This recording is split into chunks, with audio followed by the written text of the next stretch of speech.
It's just delayed. And we're live. Hey! Hey! All right, guys. Let's get into this. We're going in hot this week because last time we did this, it ran really long, and I want to try to get this going as fast as we can. It is Uncanny X-Men, piece by piece, for Sealed. As Canadian Nationals is a Sealed event, we want to help everybody on their way there, going to that major event. Be ready for the set and Sealed for the guys. The qualifiers for this event are strictly Sealed.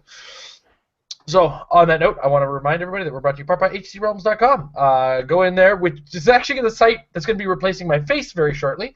Yeah, true. And we're going to be using the wonderful units section. If you happen across the site, click on the shop button and check out some really cool stuff, Heroclix related items. And while you're checking out, put into the coupon code MARRIED for 10% off of your purchase. We're also brought to you in part by MajesticCCG.com, home of the Apex Insiders Premium site, where articles are written by all kinds of awesome members of the community. Some recent articles have been up by Easton Brock, the man who won the first ROC Modern Full Tactics event in Alabama, and quite a bit of noise has been made about that on the site, so check that out. As well, you can get some insight into rotation from myself and Mike. $3 a month for the premium site, and there are a few free articles, including Mike's article that he recently posted. So, while I'm getting things set up, guys, how are you doing? How was your weekend? Good. Lots of clicks, and also this weekend lots of work. But being at the office gave me lots of opportunities to look over this set, and I've already prepared all of my notes on all of my thumb ratings, up, down, and sideways, and so on and so forward. So I'm ready to go. All right, and Mike, how about you? It was mainly work. Did play a couple practice matches with another friend of mine on Saturday. And got some video gaming in as there was an open beta of Overwatch this past week. Love that game. So love that game. It's a lot of fun.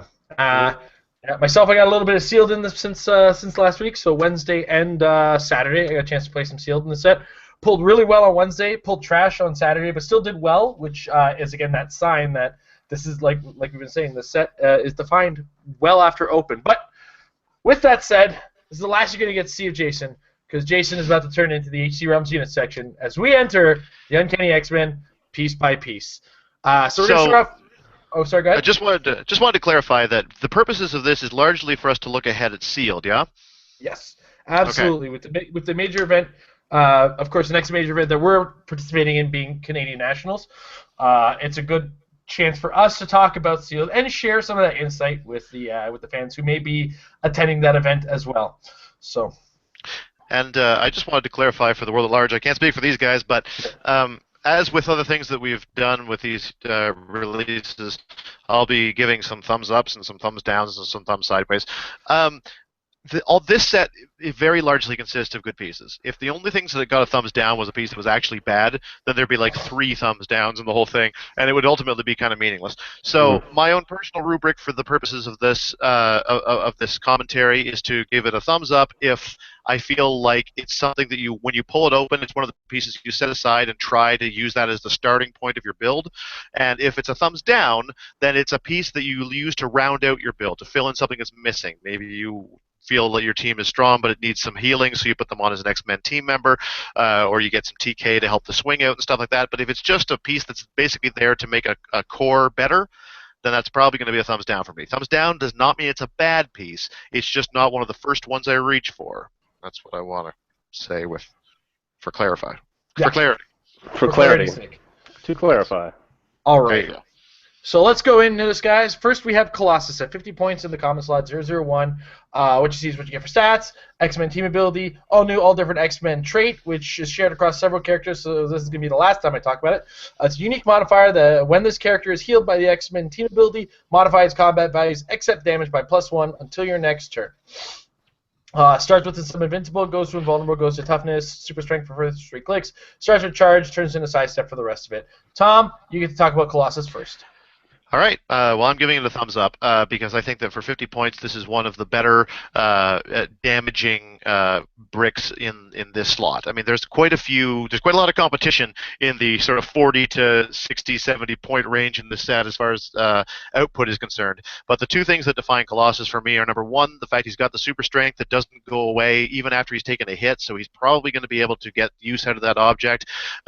And secondly, the fact that he starts with Invincible. For 50 points, starting Invincible is just fantastic, as there's just no way that any piece in this set is going to be able to deal enough damage to KO him in one shot. You'd have to be able to deal, 10 damage for that to happen? That's definitely not going to happen. So he is guaranteed to survive, and he is almost guaranteed to be able to still swing back with his heavy object after he survives. So for that alone, I think that he's got the output it takes, plus he's an X-Man, he's got the team ability and all that stuff. Definitely thumbs up for me. All right, Mike? I concur wholeheartedly. I think that this Colossus is actually amazing. Giant-sized X-Men costume and all. Looks great. Is easy to include on a team. I mean, Invincible at 50 points is incredible. Plus, he has a potential 19 defense after being healed. He's really hard to take down, especially in sealed for this, because there really isn't a lot of pulse wave to begin with. So you're going to end up, maybe taking 3 actual attacks or more to actually take him down. And that's if he's not being healed, especially with some of the other traits in this set, like the Uncanny Avengers X-Men one, where you move, and after taking a move action, you can do the X-Men team ability as a free action, or not a free action. Sorry, yes, as a free action. That couples really well with this character, as well as many others. I really do like that unique modifier, and I think he's excellent for Unsealed. Yeah, I do agree that Colossus is really good. I also add the thumbs up. I don't have much more to add as far as facts are concerned, but he is one I would not be afraid to put on my team, especially if I have somebody to carry him in with. So we move now to Nightcrawler. Once again, Mike takes the lead on this? Yeah, Mike's going to take the lead on this one. So once again, he is an all-new, all-different X-Men. He's got an ability where you can give him a power action, place him in any square within line of fire. If that square is within 4 squares of the square that he began in his action, he may make a close attack. And he has that on his first 3 clicks with Precision Strike alongside it. Combat Reflexes on the first 3 clicks as well. And then he turns into some Super Senses, Phasing, and Shape Change with the X-Men team ability, Martial Arts, and X-Men. Mike, your thoughts on the 50-point Nightcrawler? I don't really see the point of his. I can kind of see it with his special power off the top. Well, first of all, I still give him a thumbs up. I think he's pretty good. Power action and place him in any square within line of fire. You still need line of fire for that, so it really doesn't go through walls or anything. So why didn't they just give him charge? Because he would break away automatically and stuff. Yeah. Well, that's true. Yeah, that's a good point.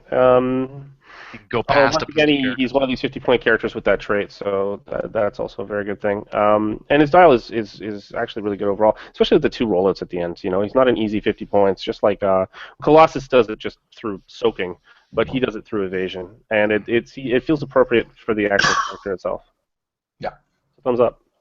Yeah, I'm also going to add a thumbs up to this character, mostly because even if you don't use him to specifically make an attack on that Bamfing ability, if you can draw a line of fire across the map with this character, it doesn't require a specific number of squares. No, it's true. So you can go right across. Put yourself in your opponent's face when they will be forced to deal with a 20 defense. So I give him a thumbs up as well. Tom? I'm going to give him a thumbs down, and again, I say it for the second time, and probably I'll say it about 100 times more. That doesn't mean he's a bad piece. This is just not a piece I would personally build around. I find that, agreed, that his ability to go right across the board in one BAMF is pretty amazing if you can pull it off, but it also separates you from the rest of your team, and is basically giving him over, even if he does have a survivability capability.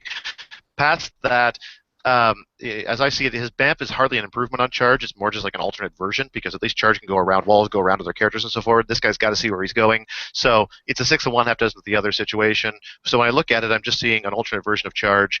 Precision Strike is great, but his damage values aren't.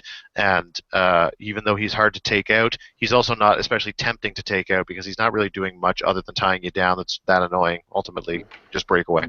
So not a bad piece by any stretch, but I'm still giving him a thumbs down. No. All right. So next we move on to Storm. Common Storm comes with Stealth and a special ability on first clicks. She's also all new, all different X-Men. and then she has the localized weather attack power. Storm can use Smoke Cloud as a free action. The best way to use Smoke Cloud. If she's 50 points, X-Men team ability, she has Perplex on those first 2 clicks along with that power, and then she moves into some late dial Pulse Wave, though her defense drops and she will be at range. She's also got some sidestep to go with it, and she's got 6 range. Now, one of the things about this character that is really great is making sure to use Smoke Cloud not only defensively but offensively. And in the sense that you can use it to drop your opponent's attack values. There's not a lot of characters that can see through hindering right now, and one of the side effects that everybody forgets about Smoke Cloud is if you're occupying that smoke and you can't see through hindering or you can't use Smoke Cloud, you are stuck with a -1 to your attack value. In addition to all of that she's adding, she's got a 6 range harassment level attack value and 2 damage with a Perplex, which can either be used on herself to increase her damage or increase her attack, or to make somebody else better. Overall, this is one of those characters, a support character who turns into a late dial turnaround with the Pulse Wave, in my opinion, and she definitely gets a thumbs up from me because I've seen her great used very well in Sealed. Tom? Absolutely a thumbs up. If anyone happened to have missed the stats broadcast that we did a couple of weeks ago, then the quick summary is this set is going to be very swarmy and sealed, but there's not a ton of stat modification, and there is definitely very, very little prob. So anything that you can do to try to modify the outcomes is totally worth it. So the Perplex already is gold. The fact that she's a taxi in a set that's so swarmy is gold. The fact that she's got the X-Men team ability in a set filled with X-Men is already really good. But that Smoke Cloud, if her power was written as to give this character a free action and 6 opposing characters all modify their attack values by -1. Selective that you could ever make that really work, but that's functionally what it is, along with her Perplex. And once she does take the hit, she turns into a Pulse Wave machine, and we know it's the best power of the game. Definitely a thumbs up. I agree. I think she is really, really good, and there really isn't a lot of Perplex out there in general. So, with that being said, she's again another character with the X-Men team ability as well. So you've got a nice little healer in the back. She doesn't have any movement attack, but she has 50 points, and she's one of the. I think she's the only one at 50 points with stealth. Maybe I'm wrong. She might be. Yeah. She's definitely one of the only taxis. Yeah. Yeah, one of the only taxis. I've used her quite a bit, actually. I pulled her, she is a common after all. I've pulled her several times and have used her several times to great effect so far. I played a double Storm team, in fact, with her in the Silver Costume Storm, and that was really fun, and it was all positioning oriented. I really like this set overall for Sealed. So, she's great. Darn good. All right. Darn good. Dang old blasted good. All right, so let's talk Thunderbird, or if it's Tom's case, let's not talk Thunderbird. I get to go first. I'm very excited. So Thunderbird is an all-new, all-different X-Men, and he's also got his Death Remembered. When Thunderbolt is KO'd, choose one. Heal all friendly characters with the X-Men keyword 1 click, or modify the combat values of all friendly characters with the X-Men keyword by +1 till the end of your turn. And then on the last 3 clicks, you got a special power called Punching a Fighter Jet. Thunderbird can use Exploit Weakness when he does KO him after actions resolve. Sidestep, Close Combat Expert, and 17 Defensive Toughness on the first 2 clicks, with a 9 attack on the second click, and then Super Strength and that Exploit Weakness power at the end. Tom, what do you think of this character? I don't remember. He's a thumbs down for me. It's not that he's useless, and again, how many times must I say a thumbs down doesn't mean bad, but it definitely is. As the 50-point close combat attackers go, he's low on the list for me. He's pretty slow to get in there. I mean, if he takes his full movement action in, then he's going to be taking hits, knocking him to the back of his dial, where you're going to resent the super strength you now can't use because you're tied down with your opponent, and you'll be tempted to use Exploit Weakness just to try to get some damage through while you're busy falling on your sword. I don't think he's very good. It's not that he's completely functionless, but he's in the lower half of this set for me, for sure. Mm-hmm. No, I agree with you completely. I think he's kind of a stinker. In life we have 2 positions. We have the thinker and the stinker. And he definitely belongs to the latter half. Thank you, Will Ferrell, for that. SNL Will Ferrell, if anybody's looking up on YouTube. Oh, it's so good. I took a test yesterday. I got 2 A's, a B, and a C. It was for hepatitis.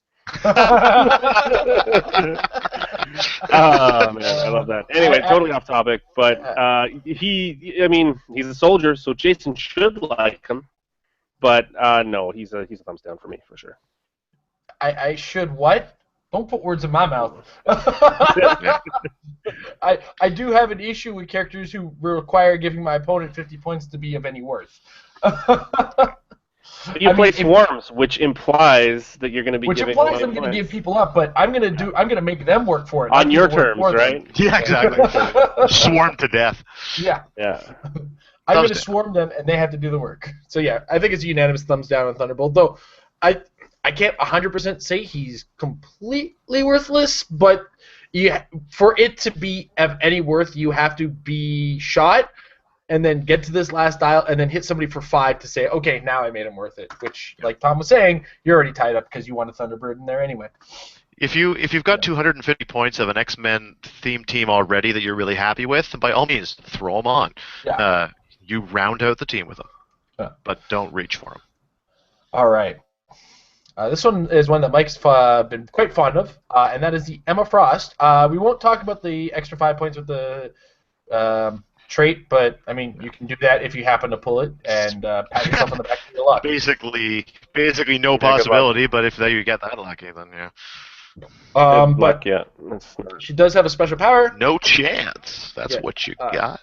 A little wrestling. Vince McMahon in the house. So teaching next generation. Emma Frost can use Perplex. When she does, you may instead choose a combat value other than damage and modify that damage on each friendly character that shares a keyword with her and within her range, regardless of line of fire. And then, of course, she's Mind Control off the start, which turns into a Psychic Blaster towards the end with Running Shot for one of those clicks. 80 points, X-Men team ability. And it's Mike's turn to take the lead on this one.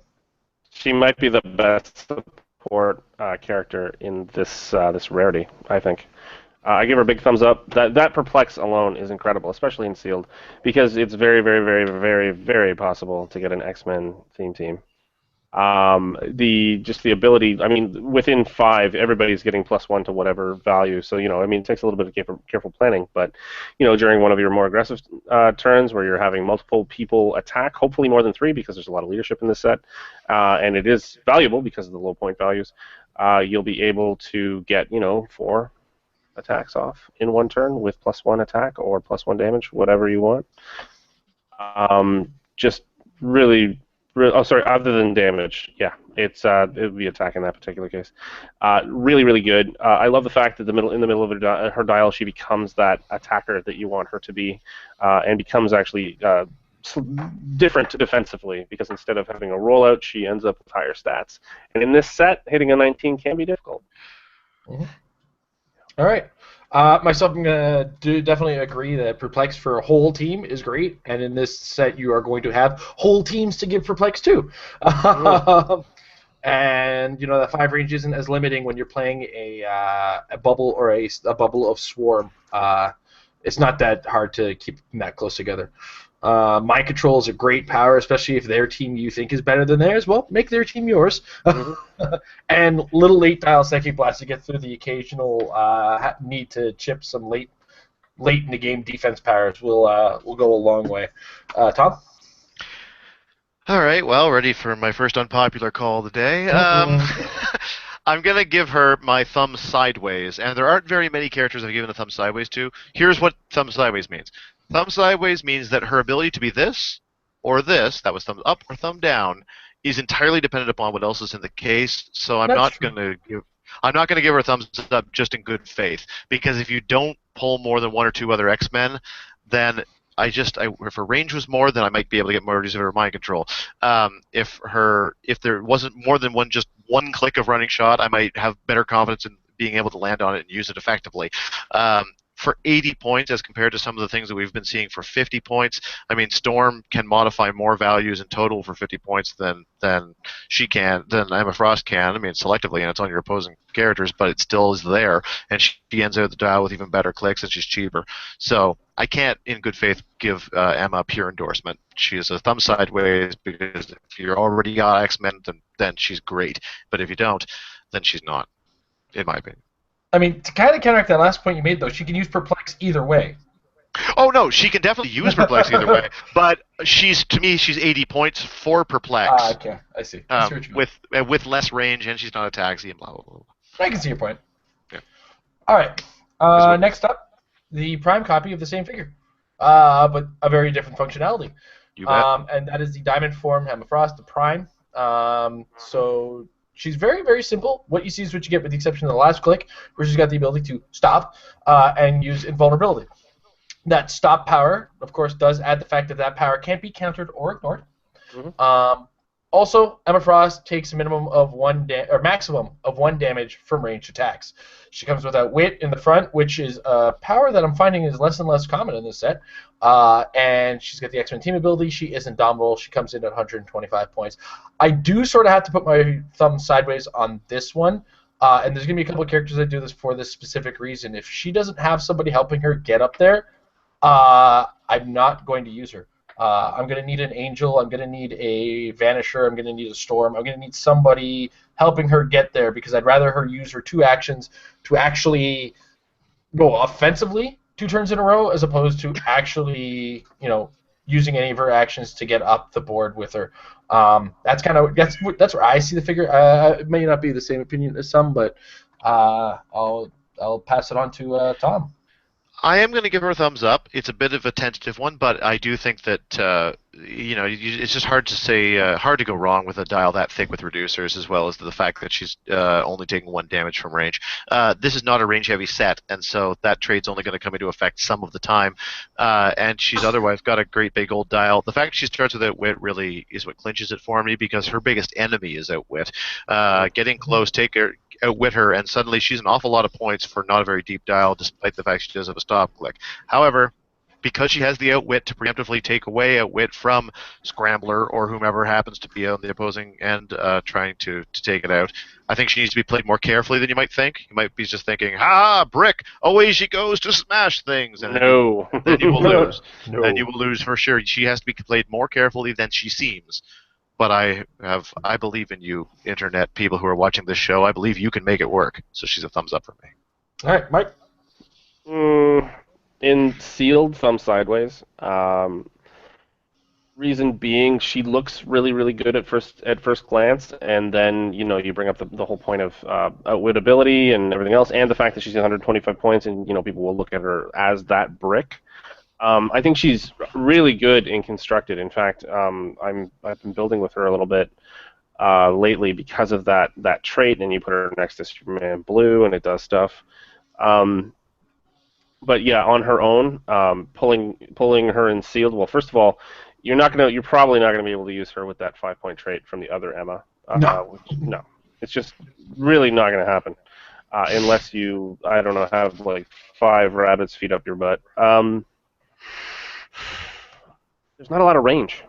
Like, really, it's such a close combat set that the 1 damage from range attacks thing won't come in as often as you'd think it would be, because we're so used to playing these range-heavy sets where close combat and combatants are really not useful most of the time. Yeah, but I mean, really, I'm just regurgitating what these guys are saying already. But I really like her, but I don't think that she's the best in sealed. I think there are better primes in sealed. All right. So next, we move around to Wolverine. So he comes in at 50 points.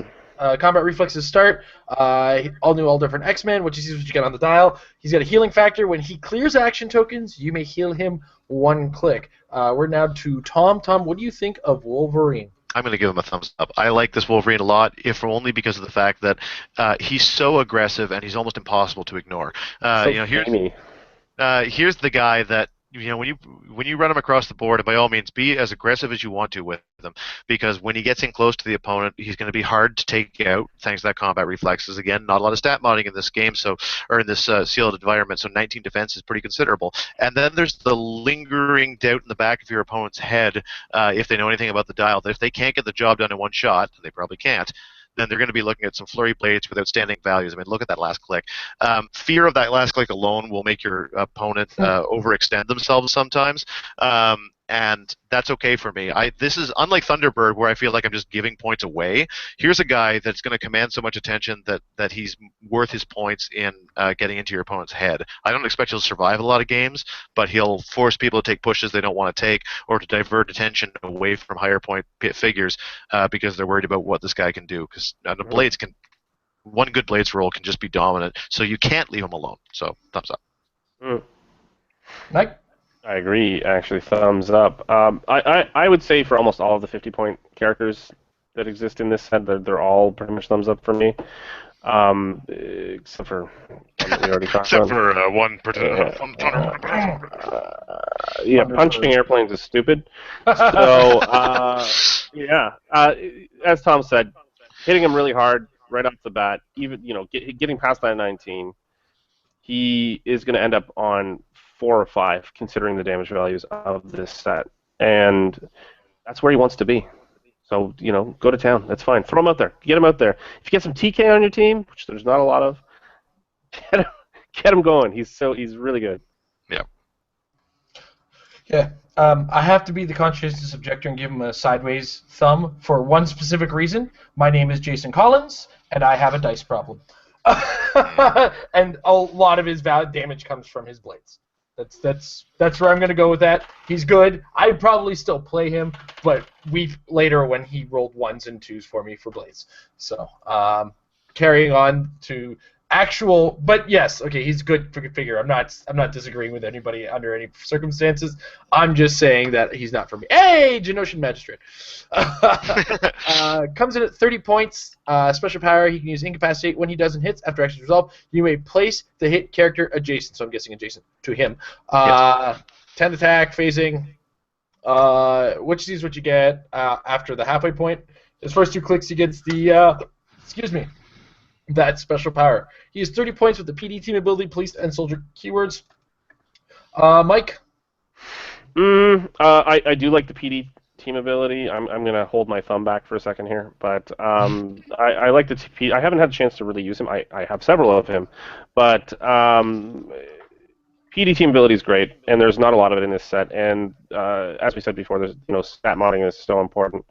And so I like the fact that on the top dial, so you can get him out there, you can probably get within range to be able to use his 10 attack for 30 points. I mean, 30-point figures, you really can't criticize too heavily unless they look like they're going to get smoked in one hit. Oh wait, he's going to get smoked in one hit. Mm-hmm. Yeah, he looks like 3 points to me. He looks like dinner. So I would say thumbs down. You guys may disagree. I do like the fact that he has the plasticity if he does get hit rather softly. Like with a feather, and then he can tie up, etc. But I think overall, I would prefer not to use him. I'm going to refer to Tom's charts on this one and go with a thumb sideways. Sideways. Specifically, Tom mentioned that this set does a lot of 3 at most damage, which means, yes, this guy does survive a lot of first hits, and then moves into a point where he has PD and enhancement. But he's also sideways because I am not going to immediately put a Genoshan Magistrate on my team. He's going to find his way onto my team if I happen to have 30 points left over and a ranged character I want him next to. If those two things don't meet the criteria, he's probably not going to be on my team unless, and there's a third caveat, if I do have a character that I want to feed to him with that Incapacitate power, where I just suck somebody and go, hey, you can deal with this now. With a 10 attack, there's a reasonable chance you're going to hit in this set. There's not as much energy shield as you think, and in addition to which, that you did just get off a successful Incapacitate with that. So that's where I'm going to go with that, Tom. Thumbs down. He's not a bad piece, as we talked about. There's no bad piece. I like the fact that he's got 2 very different functionalities that both work. It makes him a perfect candidate for my definition of thumbs down, which is fill out your team with him if you've got the points and you've got a function for him. Because he can stand next to your ranged attacker, giving them a boost, and then late dial giving them a second boost. Or you token him early in the game, and then use your second action to phase in to lock down your opponent. At that point, you choose to push, get onto plasticity, and now he's a lockdown piece. So he can be a lockdown piece that works really well if you use him properly, or he can come back and help your ranged attacker. Very functional, but he's not ever going to be the superstar I build around. Yeah. All right. So next up we have the Morlock. We'll talk about both point values. He's either 15 or he's 10. Yep. If you pay 10, your opponent gets to choose which one of these one-click dials they get. If he is 15, you get to choose which of these dials you get out of this. It's my lead on this one, isn't it? Yeah. Yep. So on that note, I have played with this character a couple times, and there's only one dial that I personally choose that's pretty universally okay with me, and that is the Flurry Shape Change dial. So at 15 points, I don't mind using this guy, but ultimately he's not a figure I'm instantly going to gravitate to. So yeah, he does, like Tom says, often get a thumbs down. He does bring stealth as a trait, which is cool. He does have a range value. Oh no, he only gets range value 5 with those. What am I talking about? Which is the special powers that facilitate, his ability to use energy explosion or running shot in these cases. There might be some situations where I might consider this dial, specifically for Quicksilver. For sure. Yeah, for Quicksilver for sure. But these two are the two that I always seem to gravitate to at best. Never really this one. Never this one. As cool as it looks, that just gets blown out of the water. And like these guys do all die in one shot, right?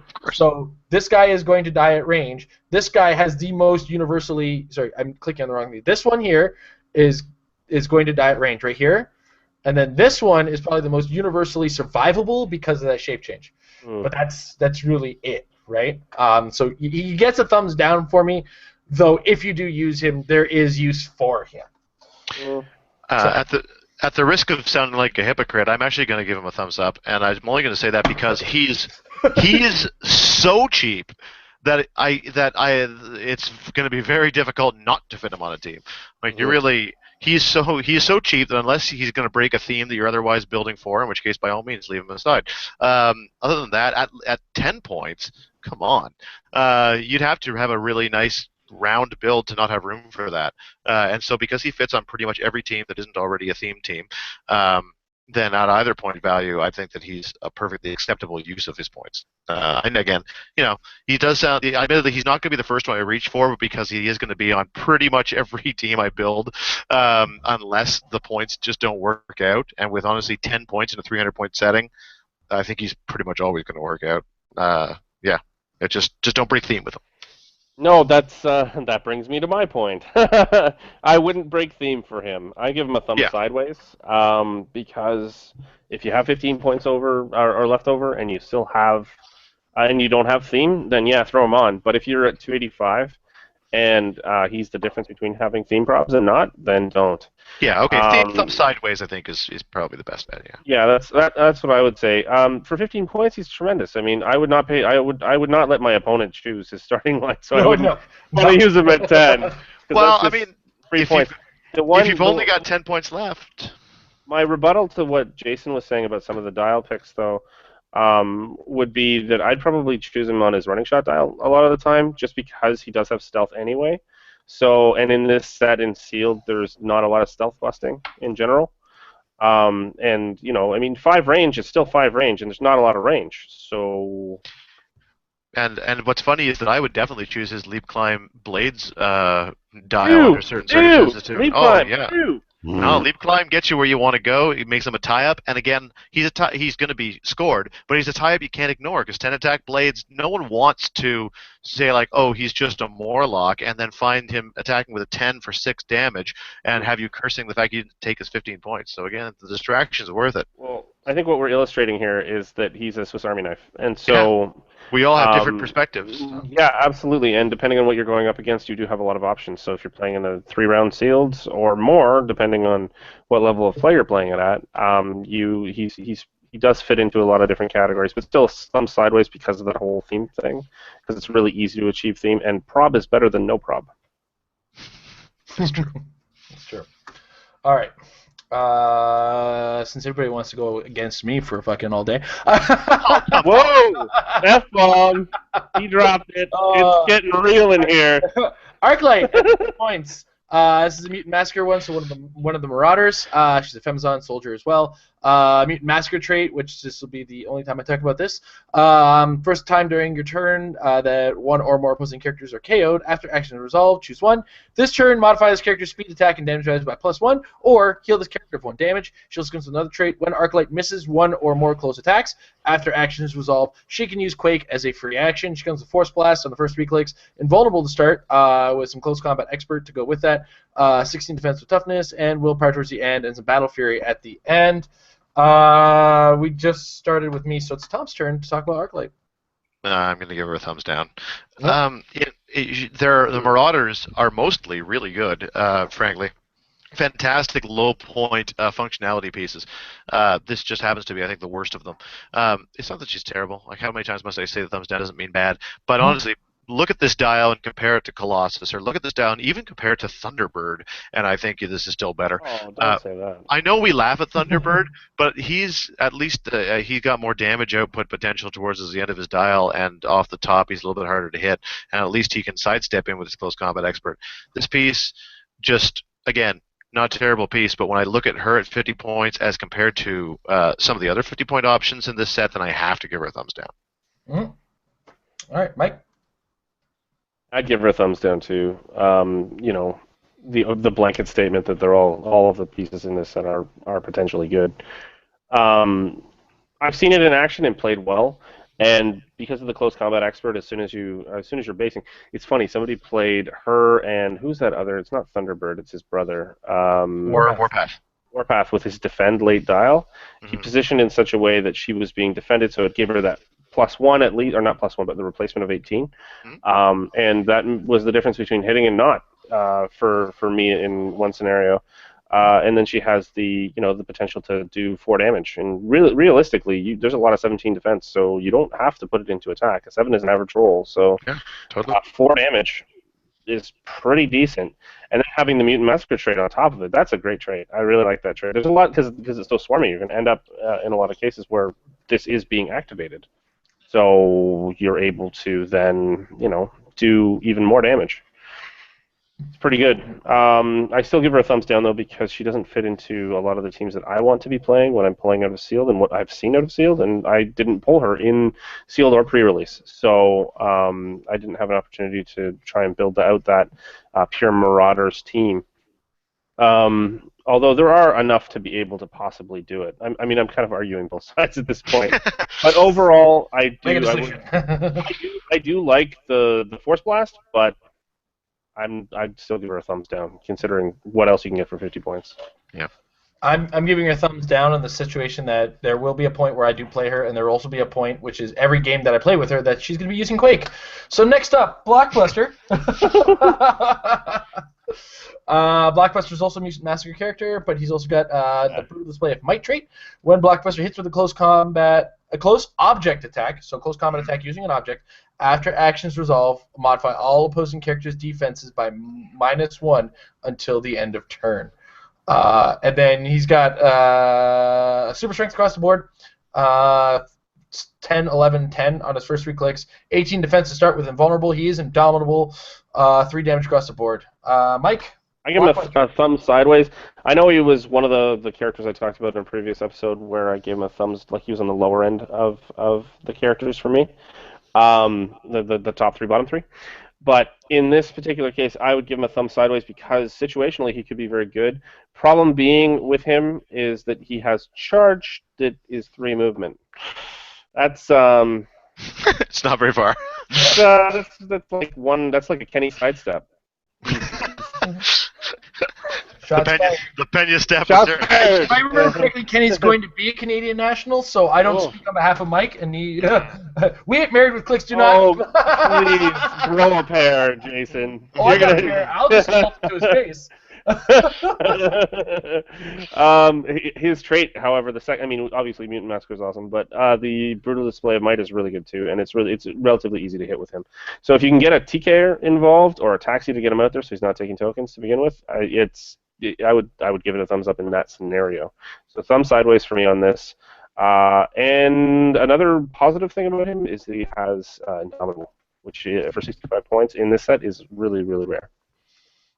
Yeah, I think the Indomitable puts him to a sideways for me, but again, I think you are going to need TK for him to be a definite use.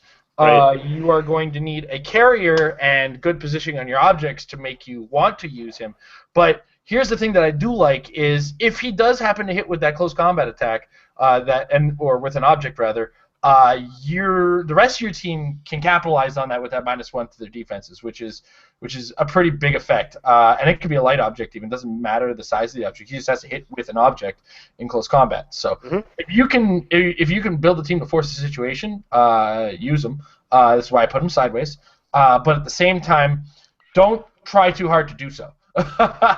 You either get it or you don't with this guy, right? Yeah. So that's where I'm going to go with that one. Tom?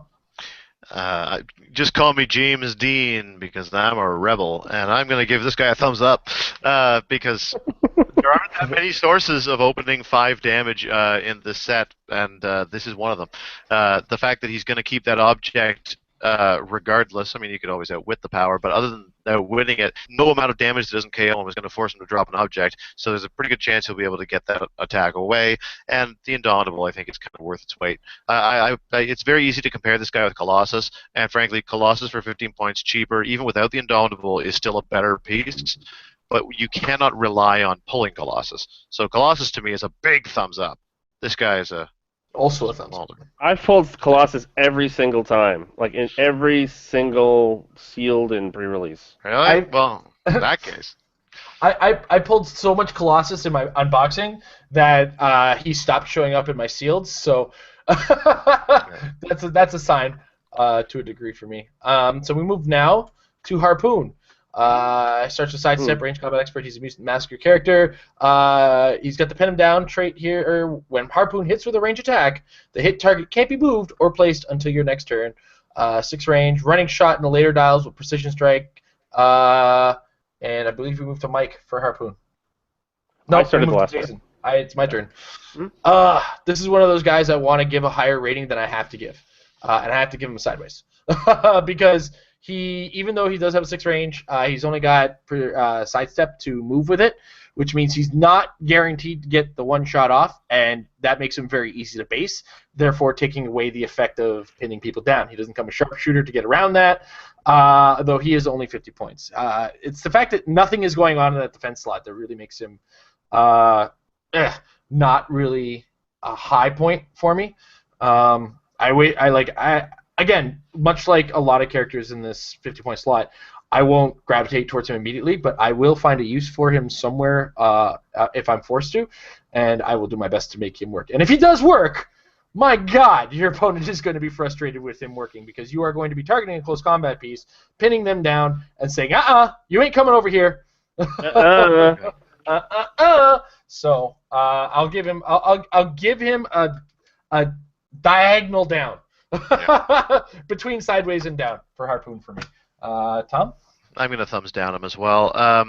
He's not. I don't think that he's bad, but I think that if this set weren't so swarmy, if the chances were greater that the person across the table from you was going to be playing a big tent pole, and that ability to lock that tent pole down could make a difference, then absolutely he would have more functionality. But in a set like this, he's just 50 points that's going to be spending his points locking down another 50-pointer, and in the meantime, the rest of the team is going to just take him out in 1 or 2 shots effortlessly because those load completely undefended numbers. And then he's 50 points to your opponent. So he's not that he's terrible, but he is on the lower side as far as I'm concerned. Mike? Sidestep and range combat expert together. Very good combination. Yes. Just excellent combination. I've used him to great effect. Getting for 50 points, getting a 12 attack possibly. Or 4 damage, depending on how you look at it, and then having the ability to move without actually taking tokens on top of it has made him very effective in my hands.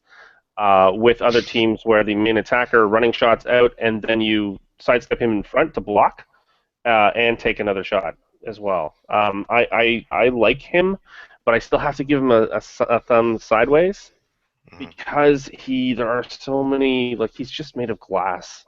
It's so easy to take him into territory where he can't even do damage, really. I mean, Precision Strike is nice because you're going to do minimum 1.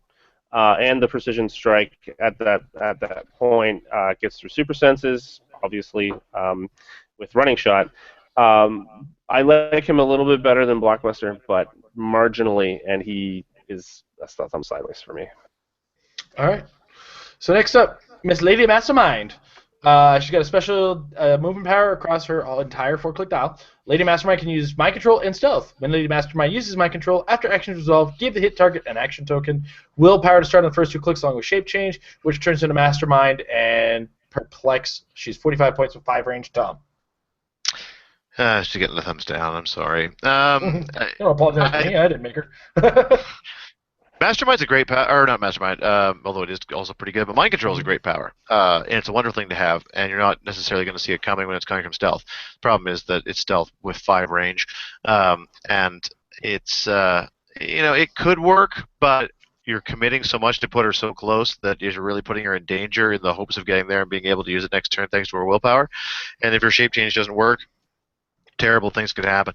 And even mind control itself is unreliable. Again, so little stat modding, even if you happen to be able to hit the mind control, you then have to hope that the person you've mind controlled can hit their attack. Mind control is 2 rolls that you need to hit successfully for the price of 1. And that can make it a challenging thing to use. So mind control is difficult to make you work really well, and I don't think this is the piece to do it. So, sorry. Mike? Fair enough.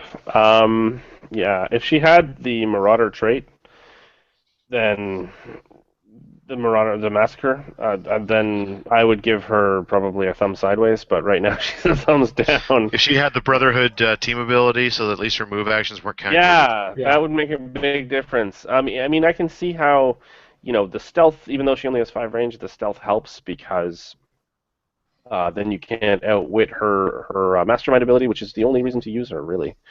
Yeah, no. Yeah, it's pretty unanimous on this one. We don't need to go into detail. No. Yep. All right, next up is Prism.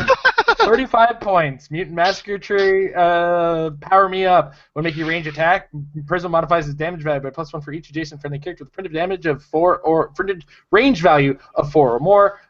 He does have a defense power. He takes a maximum of 1 damage from range attacks. When he takes knockback damage, KO him. So this is Mike's turn now? Yes. Mike's turn. Mike's got no words. Set. I mean, he's not terrible, but he's not good. I once again love that trait, Mutant Massacre. Yeah, he's just. He shattered on the first attack, actually, when I played him at one of the pre-releases, and he's great to stand there and just block line of fire, but he doesn't really do anything other than that. The enhancement can come in handy sometimes, and you figure for 35 points, yeah, sure, why not?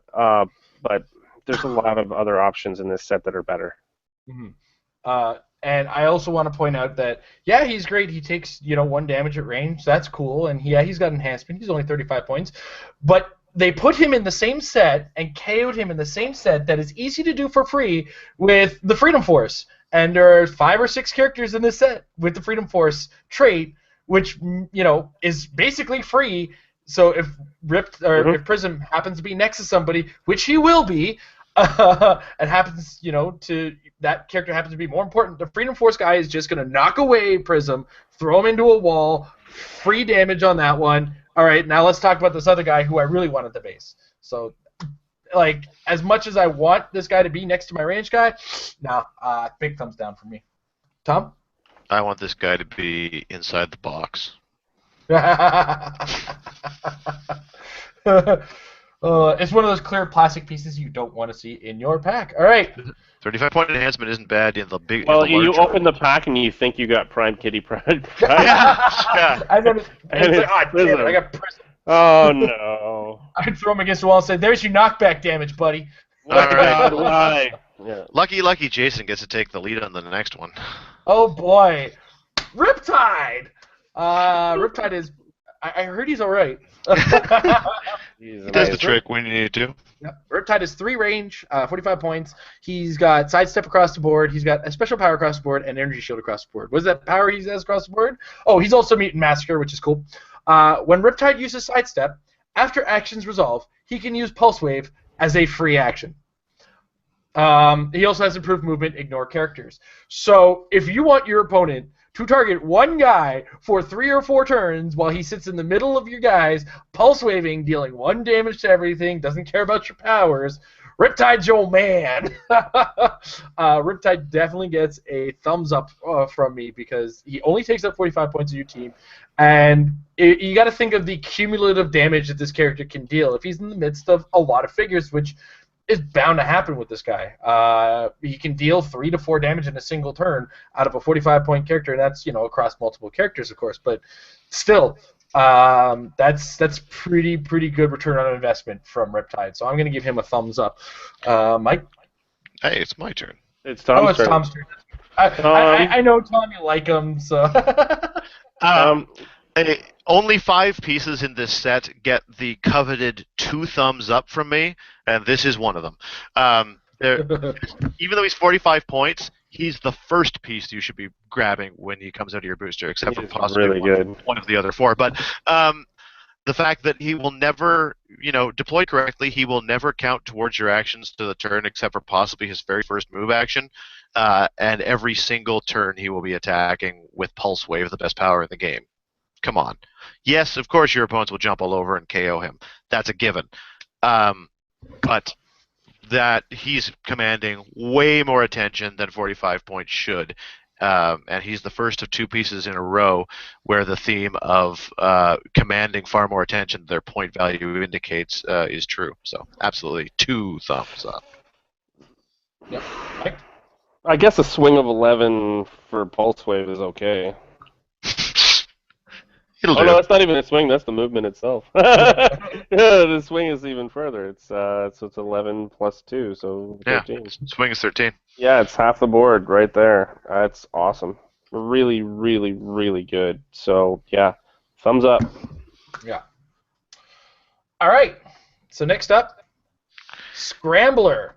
Scrambler is also Mutant Master trait. He is stealthy. He has 30 points. And he does have this just 1 touch power. Scrambler can use Outwit, but only to target adjacent characters regardless of line of fire.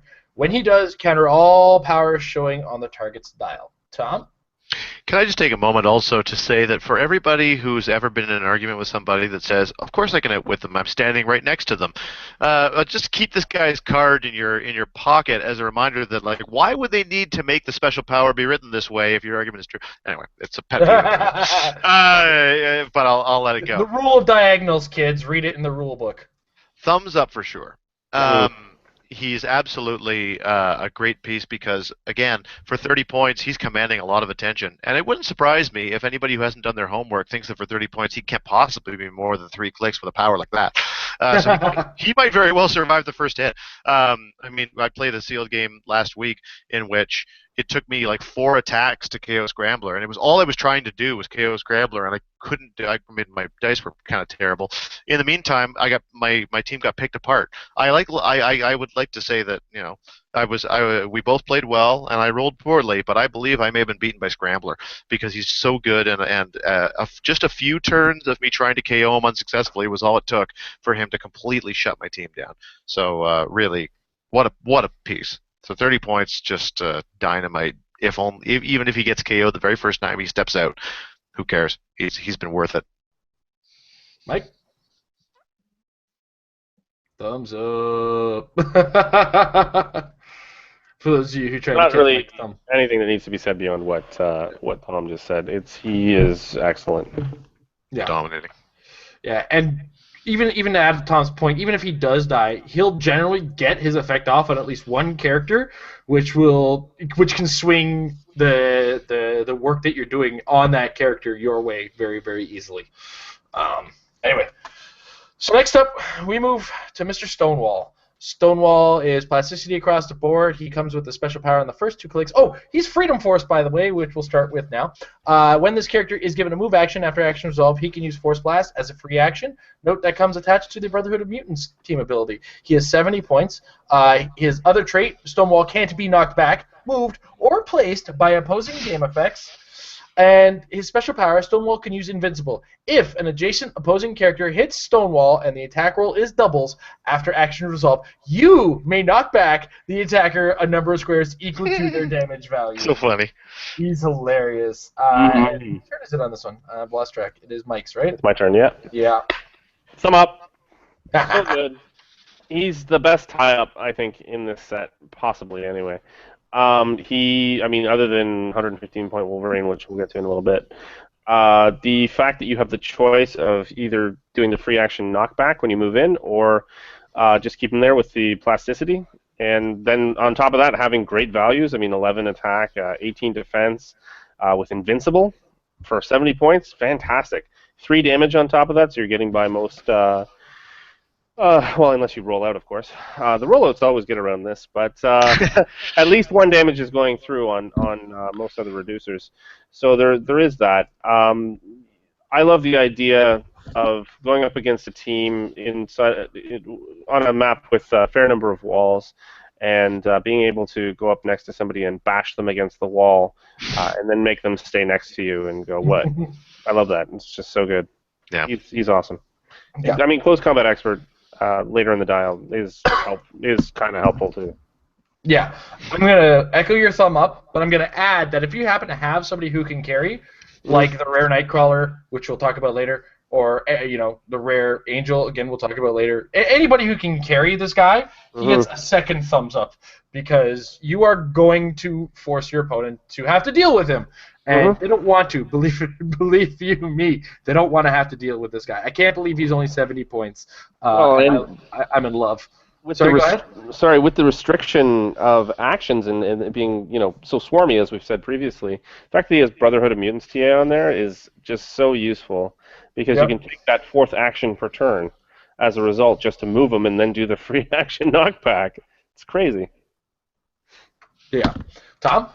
You guys covered it. Thumbs up. Thumbs up. All right. So we're hitting the uncommons, and we're starting to see that... Oh, sorry. One last thing. Yeah. Jason, he's a soldier. Oh, I know. In your pants, he's a soldier. So far, he's at 100% of my sealed use to date. All right, we're hitting the uncommon slot. We're getting there, guys. So we move now to John Greycrow. John Greycrow has the Mutant Massacre trait. He's also got the Making Weapons to Hunt. Give him a power action. Equip a standard object in an adjacent square or a square he occupies. If it is a standard light object, the effect is he can use Precision Strike. If it is a standard heavy object, the effect is he can use Penetrating Psychic Blast. And then what you see is what you get on the dial. So right here is one of those characters. Bring your objects with you to your seal, because he adds leadership, and this is a set where you're going to use a lot of characters. He's got a 7 range, which is pretty good, and then you can add a 7 range to either a Precision Strike or a Psychic Blast. So for 60 points to make an object great, I definitely suggest throwing a John Greycrow on your team. So I'm going to give him a thumbs up. Tom? I'm also going to give him a thumbs up. He's a good example of just slightly above average in most ways. His 7 range is slightly higher than the average 6. His 9 movement is slightly better than an average 8. His 11 attack is slightly better than your 10s that you've been seeing a lot of. So he's just a little bit better. And then he adds on other Precision Strike or Penetrating Psychic Blast as he needs it. Kind of a funky mechanic to get there. I mean, you could just as easily say, give a power action, choose one, and you can use it until you choose again. But in this case, they've made it more colorful by having it trigger off of objects and stuff. So whatever. The point is, he's a good little piece, and he does slightly more than you think he's going to, and he costs slightly more. So I guess there's a balance there. And leadership's awesome. Thumbs up. Yeah, leadership in this is so good. I have pulled him many times and played him many times because he really is good. Willpower being a little bit more scarce in this set. Being able to do, actions twice in a row or 2 turns in a row is very, very valuable, on top of having a much larger swing than most. I shouldn't say much larger, but 2 squares larger. So the slightly above average on both the movement and the range really does help this character out. And I love that trait, that Making Weapons to Hunt trait. It's so cool. Apparently he's like identical to this DC character who has like a racist name, Scalp Hunter. No, this is a character named by the same name. Yeah, this is Scalp Hunter. Oh, this is Scalp Hunter. Oh, okay. Yeah. God, terrible. Yeah, leadership's great, and having the 3 damage to begin with the possibility of either Precision Strike or Psychic Blast, it's awesome. And Mutant Massacre. Come on. What else do you want for 60 points, really? Damage reduction on his first attack. I don't want that, because then he'd cost 80 points. Next. All right, next up, Vanisher. Brotherhood of Mutant Steam ability. He's got special power on his first 2 clicks. Vanisher can use phasing, teleport, and stealth, and the carry ability to carry up to 3 characters. He caps it all off with some Precision Strike and late dial pulse wave probability control, energy shield as well. He's a Brotherhood of Mutants, Marauders, and X-Force character. So we're now at Mike on this one. Nope. He's cool. No. Is it? Whose turn is it? I think it's me. Yeah. Okay. Yeah. He's cool. Just like Mike said. I'm going to give him a thumb sideways, and it may seem strange. I'm only, again, because remember my definition of thumb sideways is his quality is based entirely on what else you pull and what else you're playing. Because I think that the odds are very good that you're going to be pulling some other guys that can be carried, and if so, then he's the best option for that in the game at free move. By free move, I mean move that doesn't count towards your total for the turn, thanks to his TA, in conjunction with phasing and just the huge movement and the fact that he can do a multi-carry. So he's going to be great on teams where that's actually useful.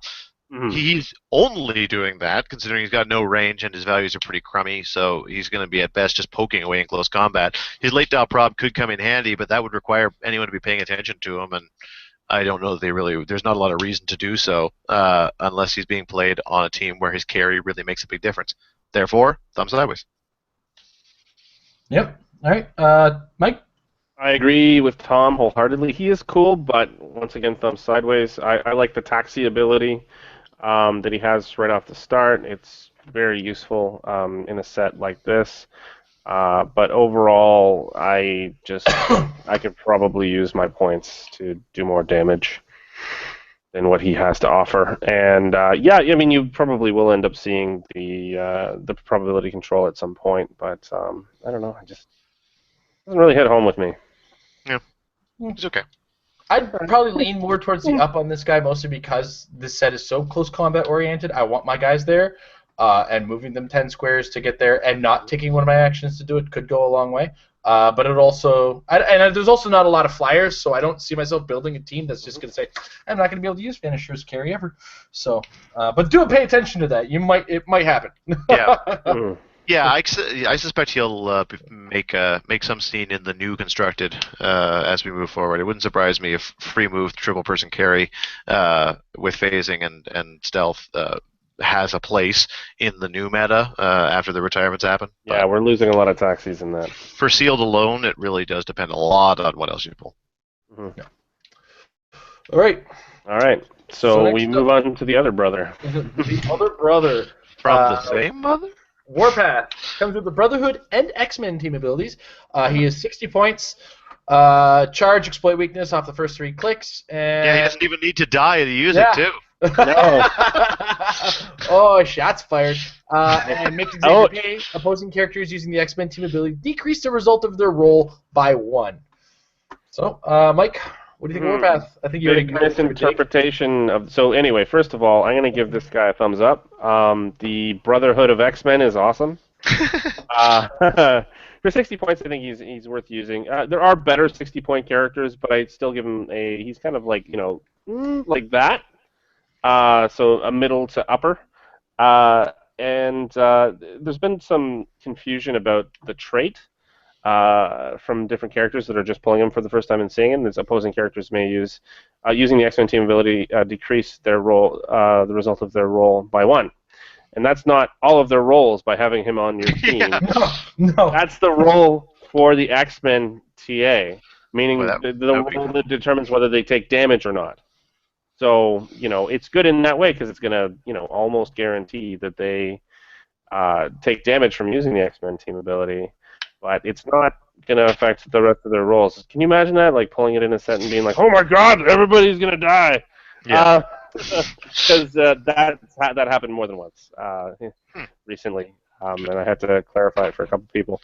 But overall, that, as I said before, that 18 defend actually comes in handy in this sealed set. Mm-hmm. Yeah, and I'm going to give him a thumbs up as well because, going back to the charts, I'm referencing Tom's charts all day, every day. You are going to see that click. And 18 defense in this set actually does go a long way. There isn't a ton of 12, 11, 13 attacks in this set. There's actually more 10 attacks than anything. And then, rolling an 8 is not as easy as rolling a 7. That's just facts. So, absolutely. Yeah, I'll give him a thumbs up. Tom? I'm going to give him a thumbs down. Oh, I know, but I mean it's a thumb barely down. It's just again because for 60 points, I feel like he is outclassed by some of the 50-pointers out there that are doing a bit more. There's so many flavors of what do you like in your 45 to 60 point close combat attackers. Do you want to charge in with super strength? Do you want to charge in with exploit? Do you want to charge in with blades? Do you want to phase in with precision strike? There's so many options. And to my line of thinking, the exploit is okay, but in the sealed environment, there just isn't as much heavy reduction. I would rather it was super strength, although I don't think that would make as much sense for the character. And I think that he's a little outclassed by some of the guys who are just a little bit cheaper. So he's a high thumbs down. But he's still a thumbs down. Diagonal leaning towards sides. Exactly. Yeah. All right. So next we move to the Wolverine. Yes. Now, this Wolverine comes at 115 points. Comes with a special attack. Oh, jeez, he's all kinds of writing. Give me a second here.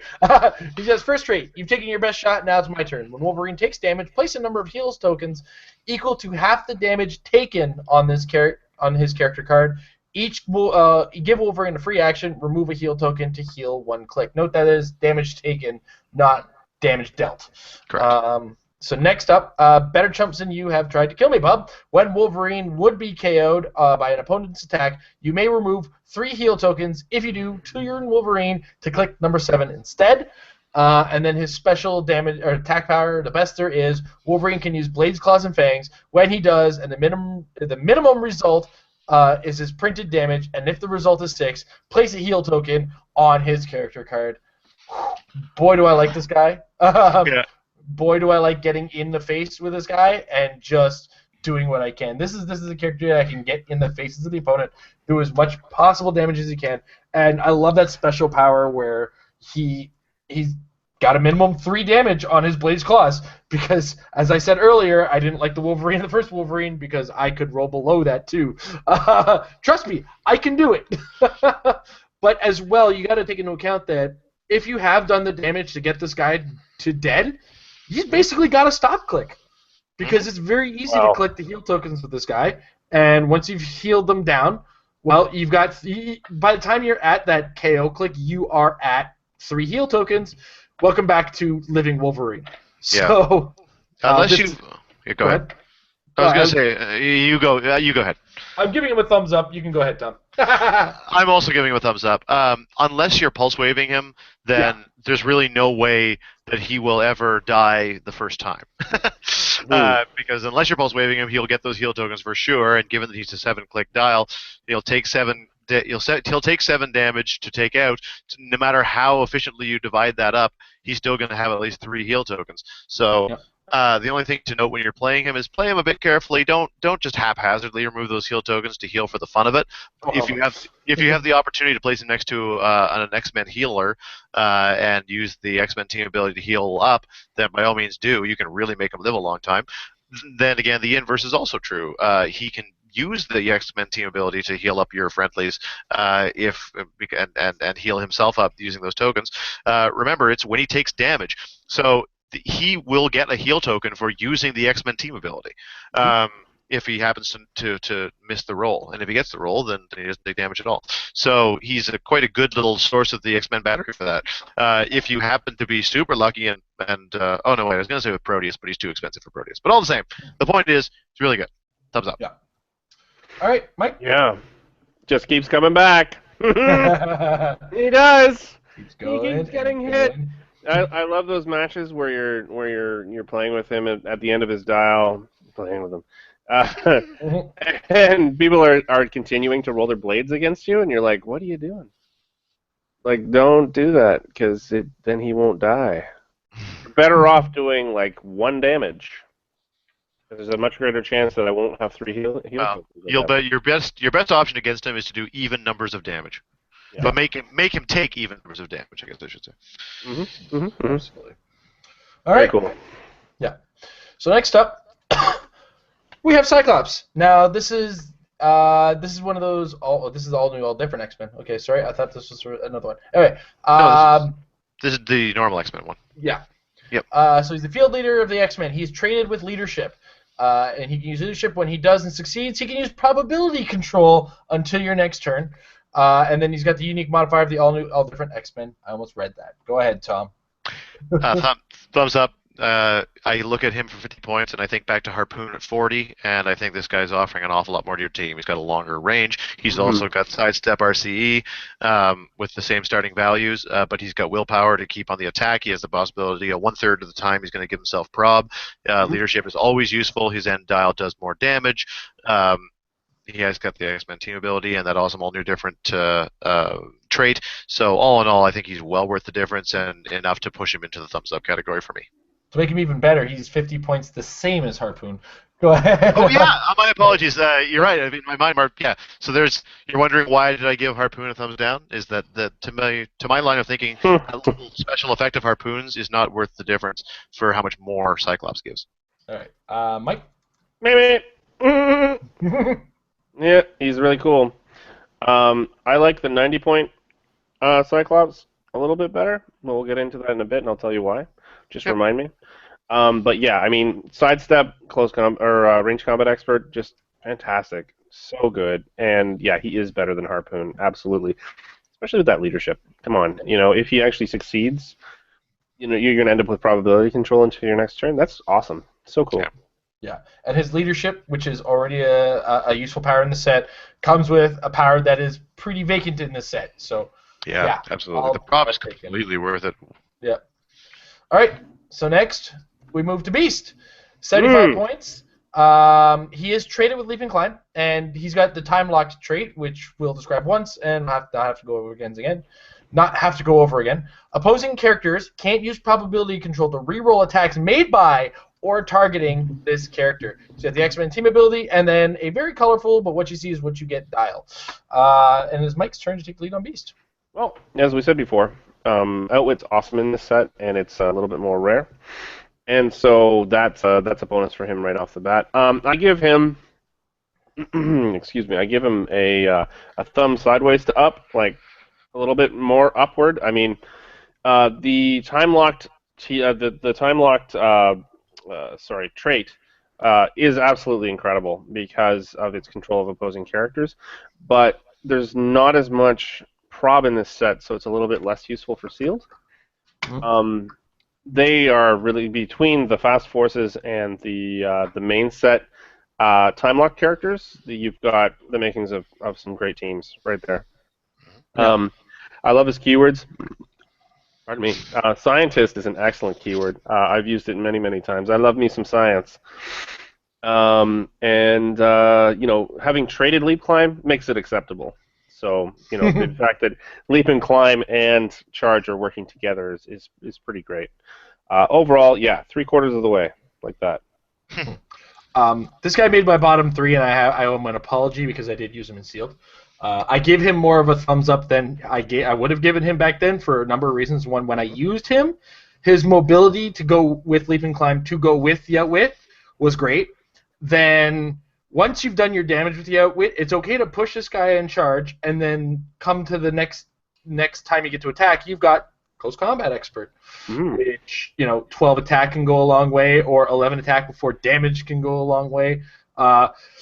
He's also got Sidestep to help keep you up on those off turns or keep you away from danger once you've taken that. Overall, he actually worked out to a better package than I gave him credit for once I got a chance to use him, and the Outwit was a big part of that. Also, I did come across a couple of characters with probability control, and that did actually come in effect. So overall, it was great to watch my opponent go, "What do you mean I can't problem?" So I give him more of a thumbs up than I would have given him a week ago. Tom?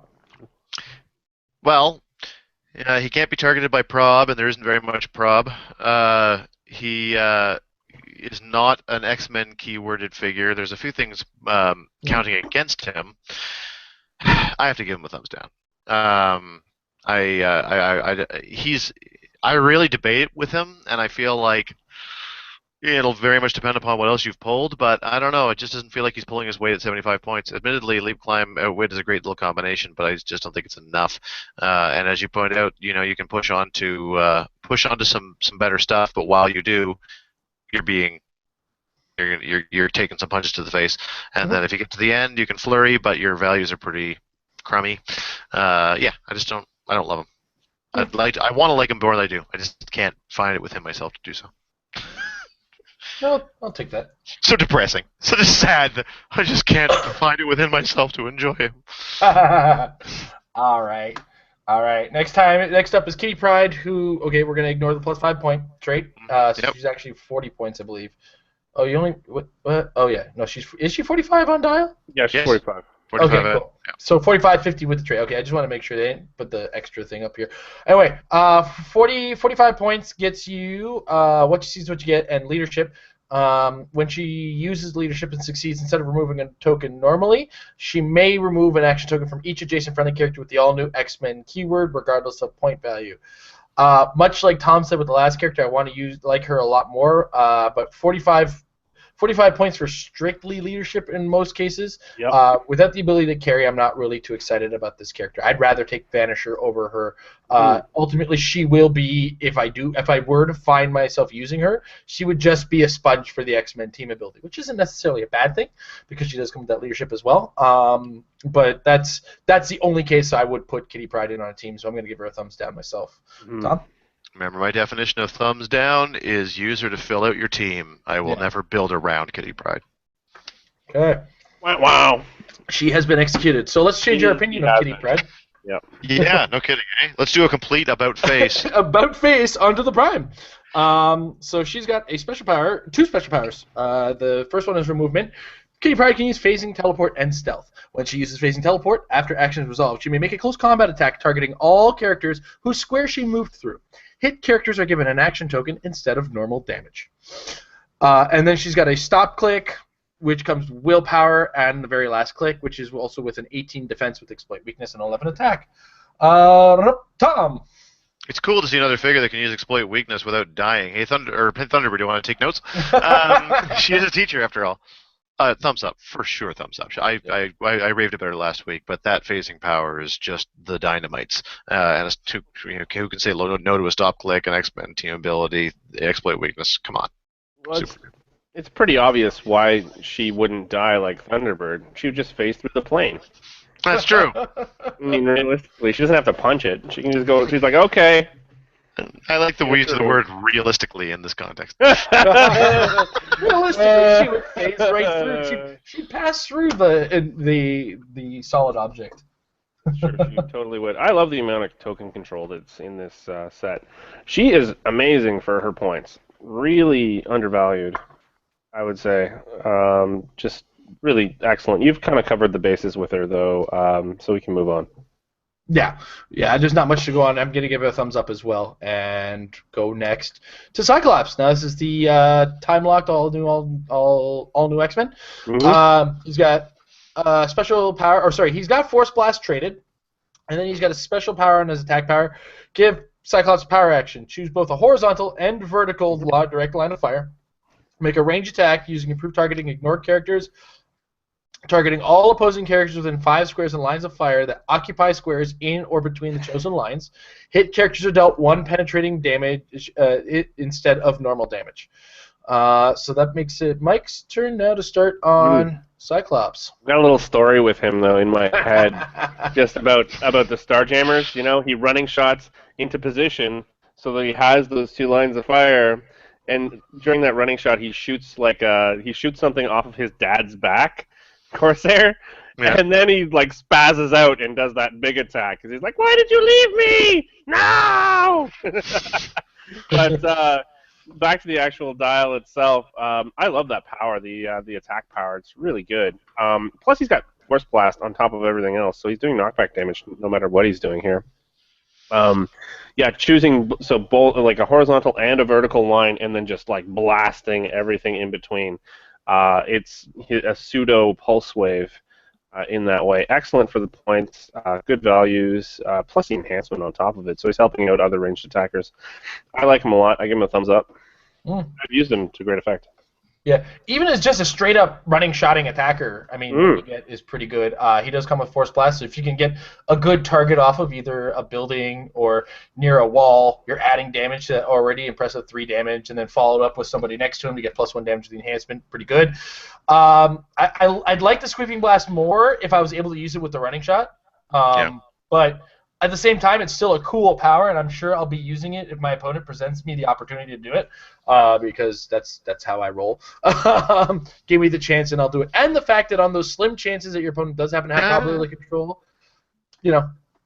And you know what? I do want to add, Tom, that even though there's not much probability control on the dial, 45% of the set does have X-Men keyword, right? Oh, yeah, very much so. It's certainly doable. Yeah. I like the fact that you said it was a slim chance. I thought it was a pun with his nickname. It was an accidental pun. It was not intended, but I'm going to roll with it and say I did it on purpose. All right, and I'm going to roll with it and give him a thumbs down. Sorry, Cyclops. He's close for me, but ultimately I do feel like he's a few too many points for being kind of easy to take out. I agree with you. There's a bunch of things I wish. I wish his sweeping effect could be used as a running shot. I wish he had willpower. I wish he had the X-Men keyword. But none of these things are true, and as a result, I just can't. I'm not as excited about him as either other version of Cyclops. So. All right. So next up, Mr. Sorry to be a downer. I assure you. No, it's okay. Why do you suck so much, Tom? He's having thing for keywords right now, and I do understand in this set it does make a degree of sense. And the thing that you need to keep in mind, anyone watching at home, is I've already pre-established my votes here, and I've already done the whole set, and there are way more thumbs up than thumbs down. So it seems like I'm kind of dumping on figures. I'm still actually dumping on less than half the set by a fairly substantial margin. All right, so next up we have Jean Grey. Excuse me. I'm just going to take a second to die. Okay. All right. As long as you do it quickly. Yeah. So Jean Grey, once again, all new X-Men. So as a result, she's also time locked. She's got a special damage power where she can use Perplex, but when she does, she may target a character with all new X-Men keyword, regardless of range and line of fire. And she's a weird one where she starts with some TK, goes to some mid-dial Psychic Blast, late-dial Pulse Wave that's added on with some Mind Control, some Energy Shield, late-dial Shape Change, and she's 100 points with 6 range and the X-Men team ability. I got the Tyler started talking about this one, eh? Mm-hmm. This is one of those figures I look at and go, wow, she's neato, but I don't know, for 100 points, I'm not going to put her on my team. For one, you know, I got another character named Jean Grey, but I just can't play her in Sealed. Who I like more, but I mean that notwithstanding, this isn't a character. This is one of those characters I gravitate away from, especially in this set, because as appealing as she looks, she doesn't bring it as well as the rest of the set brings it, in my opinion. I don't know. So I'm gonna give her a thumbs down. Tom? I agree. Thumbs down. Sidestep TK is great, but it's not enough to justify the 100-point cost here, and her Perplex is way too situational as far as its special effect goes. I mean, still perplexed her, but just not good enough to justify her points as far as I'm concerned. All right. She was getting the pre-release. She was getting the pre-release because points didn't matter. Yeah. And she's one of the few characters with TK on top of having Perplex, so she was very, very useful in that scenario. But Sealed, no thank you. Moving on. All right. So moving on, Tom once again gets to start with the Ooh, very exciting. All right, so we have the Chief Magistrate. Phasing on this one, Psychic Blast, late dial special power. I'm holding a black hole generator. Chief Magistrate can use Pulse Wave. When she does, after actions resolve, give a hit character an action token, and then place the hit characters adjacent until all adjacent squares are occupied. Leadership in the late dial, close combat expert in the early dial, and some Psychic Blast to start off. PD team ability, police soldier, and 5 range. Tom. Exactly what I said about the last Genosian will say again. It's a thumbs down, and again, I'll stress for about the 900th time, thumbs down doesn't mean it's a bad piece. It just means it's not going to be the piece I want to build my team around. Like the other Genosian, she's got a little bit of everything. You need a ranged attacker, she got Psychic Blast. You need a close combat attacker, she got close combat expert. You need a tie-up, phasing will get you there. You need some support for your range, she got PD team ability. She's a jack of all trades, or a Jill of all trades, and a master of none. And so, by all means, she'll fill 40 points left on a lot of non-themed teams, but she's not going to be the one I'm building with. Mike? I like them French fried potatoes. The Psychic Blast and Close Combat Expert top dial is just like, what? No, don't like it. Again, kind of good at everything, just not great at anything.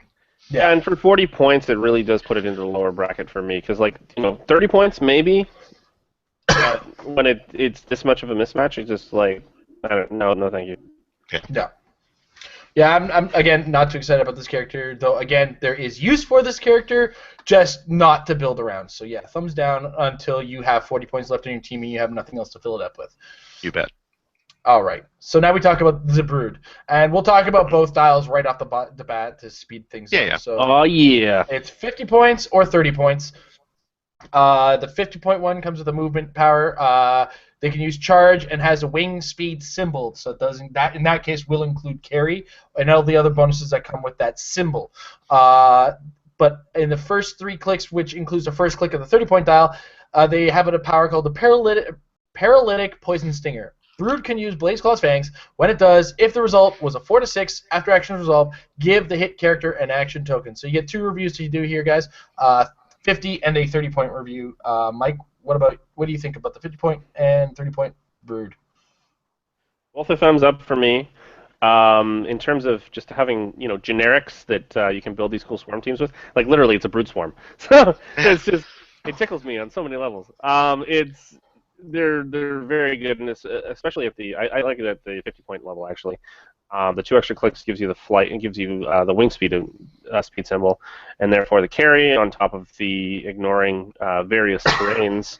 I think it's really good. I would give it a thumbs up on both dials. Plus, 3 damage.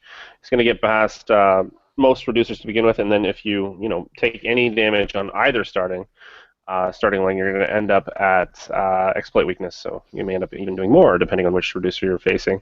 And then there's token control on top of it. That's really good. And monster keyword works really well with a lot of different teams in constructed beyond the sealed environment. But I like it overall. If you're lucky enough to pull a Brood Queen along with this Brood, you'll be able to actually manufacture some Brood of your own. So I would give it a thumbs up for sure. What do you think? The way I see this character is at 50 points, he's probably going to be my mobility on my team. Because I'm probably going to need my carrier. I'm going to need some way of getting in there. And he's going to be a carrier I don't mind. Let's say I'm carrying a Stonewall. I carry him up 8 squares. Then I push and charge with this guy, whatever, get a Blade's Claws Fangs off with him. But now I've also left my Stonewall in their face, right? So I see this guy as a solid carrier at 50 points. So I do give him a thumbs up where he will fit on just about every team in the set. Mm-hmm. Then we drop to the 30-point value, and I am at the same level of Chief Magistrate or other, where he doesn't have the same kind of mobility, which means I do have to take that into as a factor with this character, and I'm less inclined, so I'm going to put it a thumbs down on the 30-point because he will just be filling up the last 30 points of a team in that case. Tom? Urge bleeds. I'm going to give a thumbs up to both. It's a more enthusiastic thumbs up at 50 because, as you've already pointed out, the carry really helps. And even without it, the 10 movement is more than a lot. So when you've got 2 teams both trying to cross the field at each other at the same time, this one's going to likely get there first.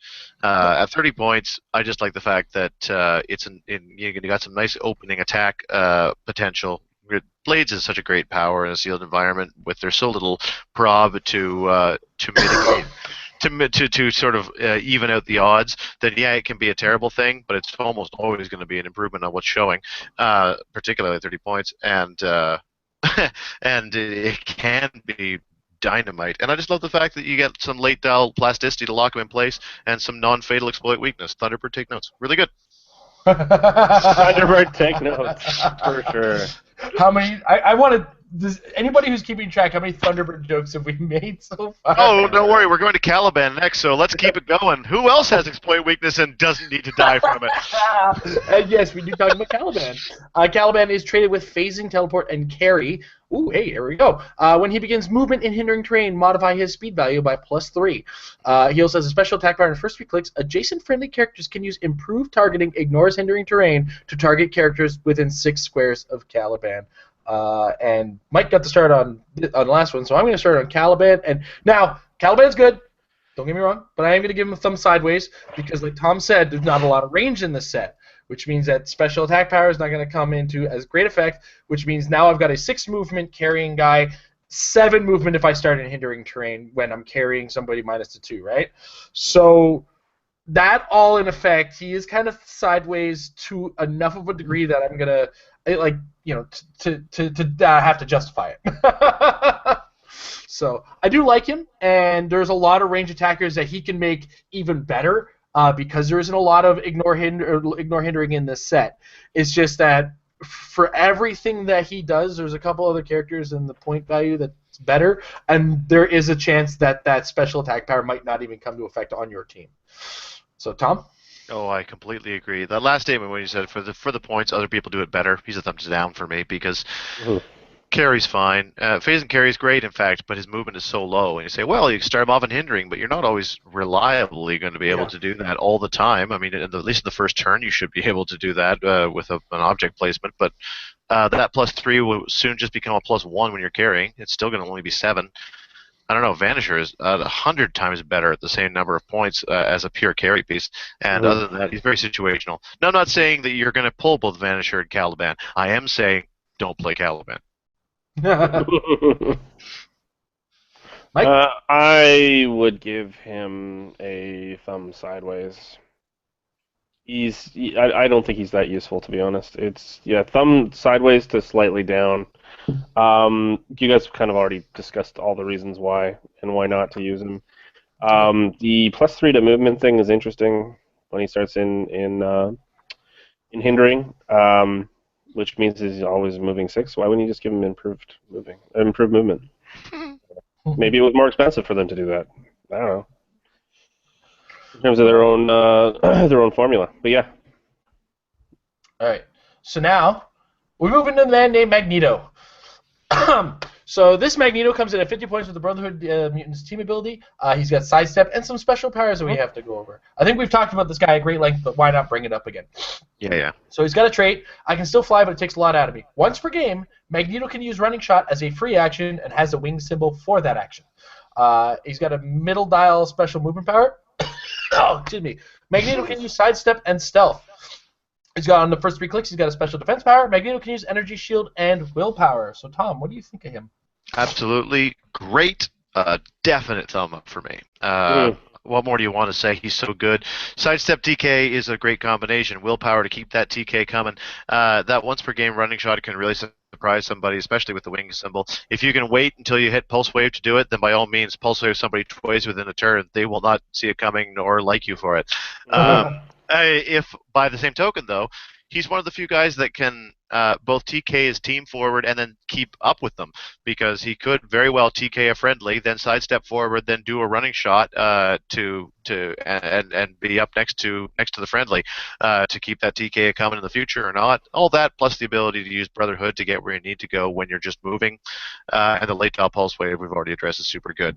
His dial is pretty similar to Storm's really, but I mean from the perspective that he starts out largely supporting the team and then ends out as a Pulse Wave character with ESD protection. They're both at 50 points. Both awesome. They're just awesome, and they're just different flavors of awesome. So thumbs up. He's way better than Storm.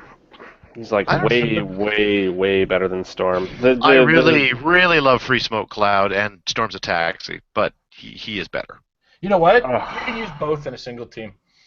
Yeah, and then have 200 points left over. Absolutely. Yeah, I think he's the best 50 points spent in the set, to be honest. That's what I would say. He, like, that trait, though, just the fact that it's not just a running shot, but it's a free action is absurd. It's absolutely incredible for 50 points. Yeah, I mean, otherwise you can't use running shots. So what? What do you expect for 50 points? He's going to TK your guys around. Crazy. And you could even choose to ignore your own willpower if you really wanted to, and get him to that pulse wave area. I mean, you know, mid dial 10 attack pulse wave is nothing to scoff at. It's so good. Mm-hmm. Yeah, I have it thumbs up, definitely. Woo! This guy's great and constructed, so of course he's gonna be great and sealed. All right, so now we gotta whip out our jugs. No. Juggernaut. Juggies. All right, so Juggernaut's dial is about as interesting to look at as an Infinity Challenge dial. That's true. But let's talk about these traits. So the first one's out of the way. Give Juggernaut a power action. Give the Jamaican Juggernaut a power action. Yeah, man. Oh Give Juggernaut a power action to move in a direct path. Out of the way! Oh my Using god. improved movement, ignores hindering, ignores and destroys blocking terrain, and ignores characters. After actions resolve, make a close attack targeting all characters he moved through. Hit characters are dealt 3 damage instead of normal damage and placed into a square that Juggernaut didn't move through adjacent to their current square. Nathan. Uh-huh. You got great jugs. I got fantastic jugs. I got so many jugs, I should show you my box. Oh my god. You put your jugs in your box? That Man, it requires awkward. so much flexibility. Next up, the helmet protects me. Juggernaut begins the game with his helmet attached. As long as it's attached, Juggernaut can use willpower and can't be targeted by opposing mind control, outwit, or penetrating psychic blast. When the helmet is attached and Juggernaut is hit by a close attack, the attack deals no damage, and Juggernaut and the attacking character each roll d6, adding their printed damage values to their respective rolls. If your result is lower, remove the helmet. All right. While I catch my breath, let's talk Juggernaut, Mike. Cry. Ah! Just not like it's 150 points of awesome, especially in sealed. Like he's great to use in sealed. Yeah, he doesn't have willpower, but the first 3 clicks are practically identical. So pushing him is just fine, really. And the fact that his move actions don't count towards your total action, so he's going to be able to use that one trait to be able to make that attack, and it won't count against your action total, correct? Yeah, it will. It's a power action to do that. Oh, is it a power action? Never mind then. Well, never mind. But anyway, the fact that I've used him quite a bit, and he is just amazing. The helmet does not come off easily, I can tell you that. Yeah. I don't know about constructed, but in sealed for sure. I haven't been able to create a team quite yet that really utilizes him well at 150 points because he is half your point total in constructed rather. So, but I do really like him in sealed. He's excellent. Yeah, and to note, Juggernaut is the reason your team needs at least one character with minimum of 3 printed damage on your dial. Yes. Because that helmet is a pain to get off. Now, I have successfully 100% of the time gotten Juggernaut's helmet off, but only once did it take 1 attack, and on multiple occasions did it take like 3 or 4 attacks to actually do.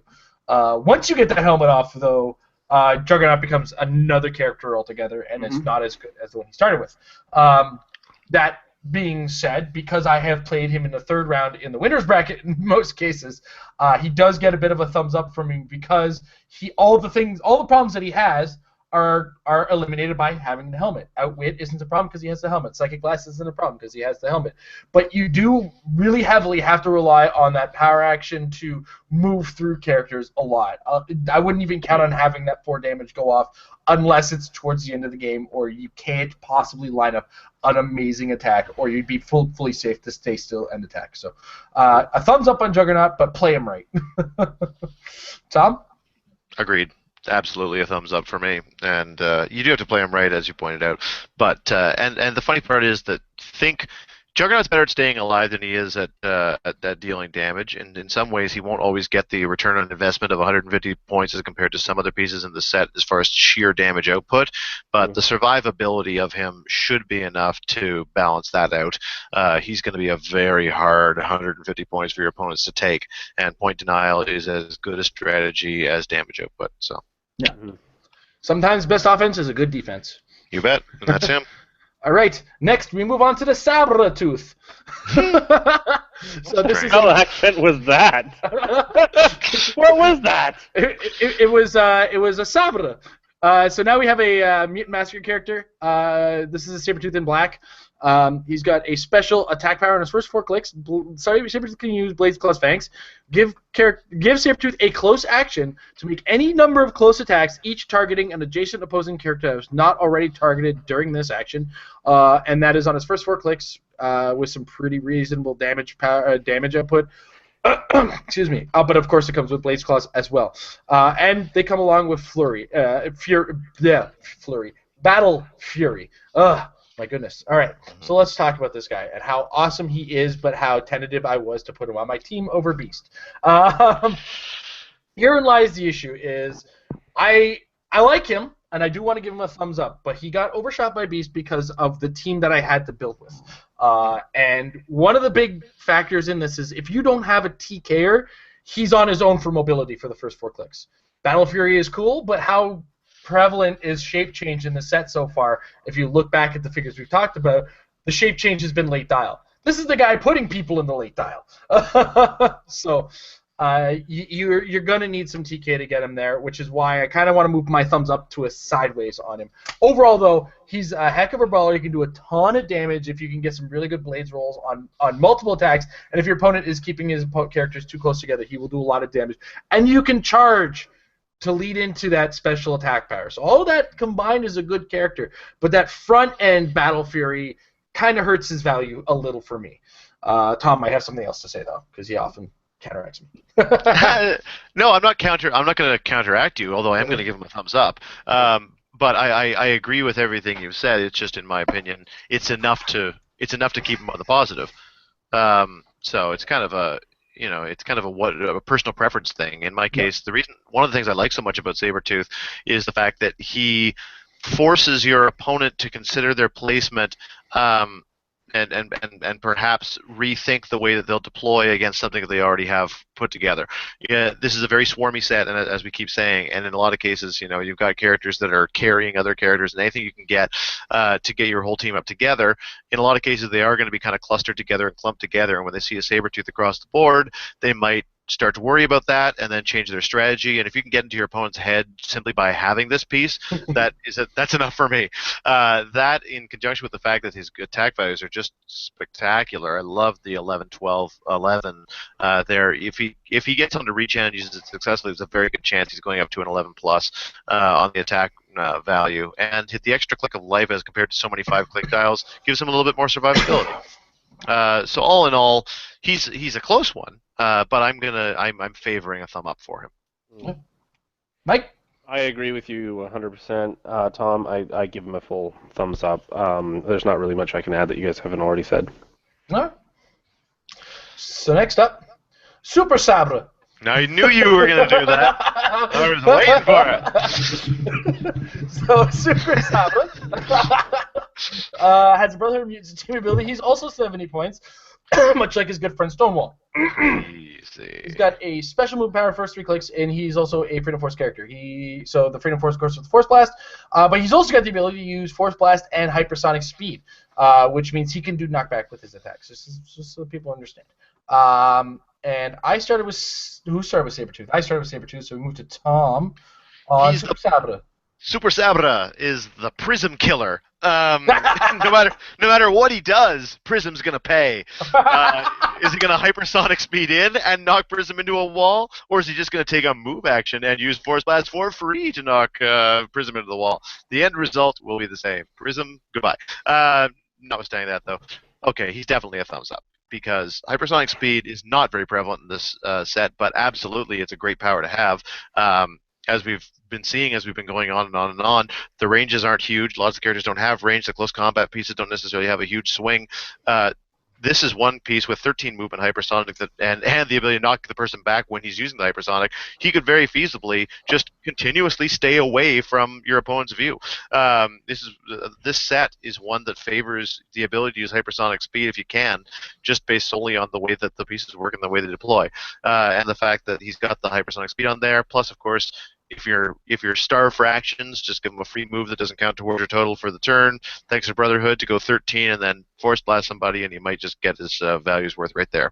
The constant hypersonic. Even if you tag him, he's still got hypersonic. He'll just pick up Precision Strike to rub it in. He's a great piece. Thumbs up. All right. Mike? Yeah, what is he, one of 2 characters with hypersonic? I think so, yeah. I was trying to think of whether... Quicksilver, I think it's just the 2 of them. I would argue Kitty Pryde Prime is kind of akin to it. She's not hypersonic, but she also has full movement and the ability to attack people. But anyway, attack all of the people. Yeah. Yeah. No, I would still go with there's only 2 because they're specifically hypersonicers. Well, or Dark Angel. Oh yeah, that's true. Actually, he gets it. What, 2nd or 3rd click, something like that. Yeah.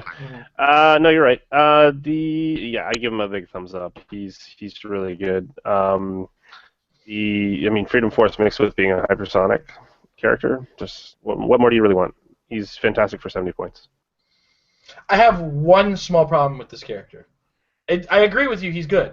But the problem is that the common slot does have enough plasticity, and those characters that do have plasticity, now I'm actually giving it the extra thought, can get around his trait very simply. and that's just a common slot, and this guy's filling up the late in the uncommon slot. And then, of course, is Stonewall, who now takes his Freedom Force thing and says doesn't care. And then Storm, who can put out the smoke cloud far enough that it'll just stop his movement, right? My argument to that... My argument for that would be that when he moves and plasticity stops him, he can still do the free action Force Blast. Well, and again, I go back to Stonewall, who's got the plasticity, can't be knocked back. Right, and that's one guy.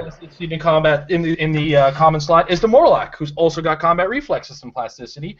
We've got another character with Smoke Cloud who will stop his movement. There's so much in the common slot that actually stops the characters with hypersonic in the set that make me tentative towards using it. So I give it a thumbs down because, for one, we're going into this major event with a large number of packs being pulled. Those characters are going to be pulled, and they are characters that are very highly likely to be used.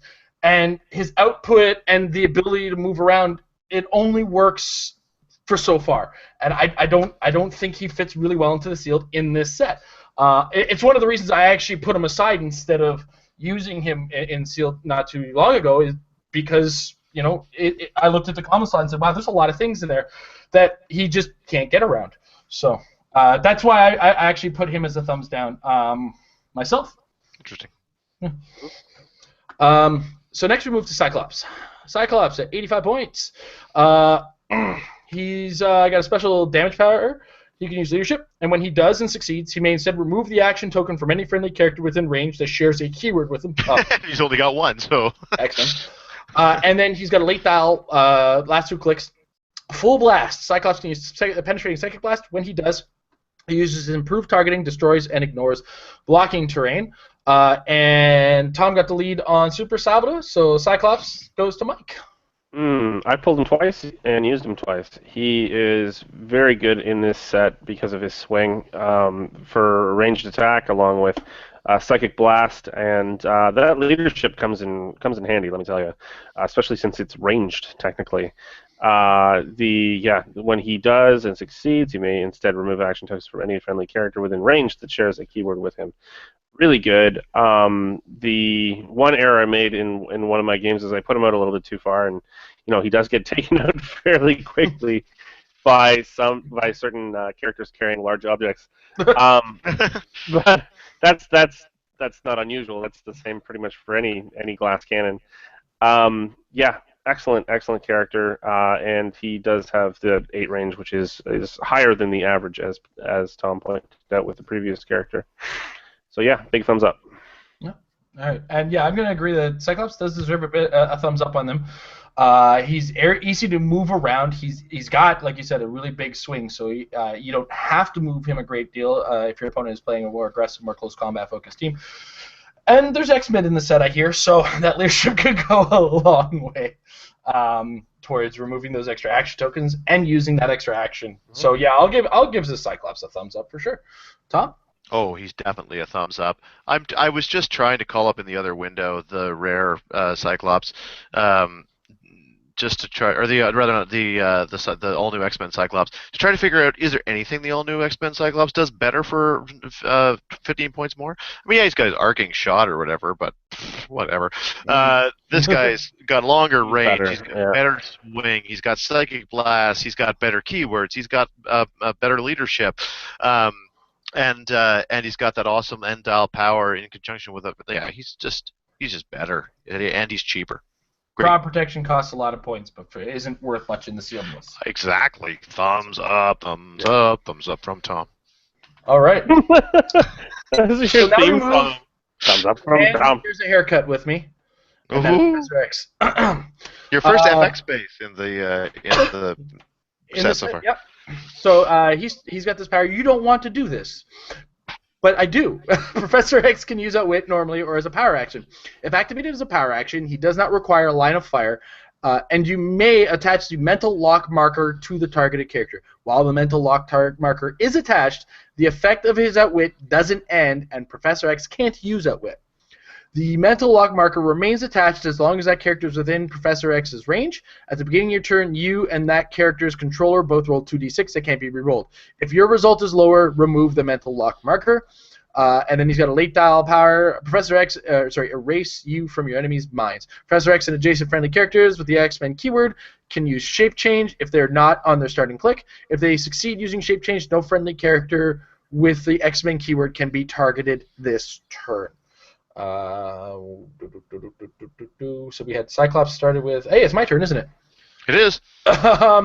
So this is one of those characters that I look at the dial and go, oh my god, I don't want to give you up. But at the same time, he's got 8-10 range to go with that outwit that doesn't need line of fire. I don't want to give him a full-blown thumbs up, even though he is great. His outwit is cool. His outwit... what the heck, I'll give him a thumbs up.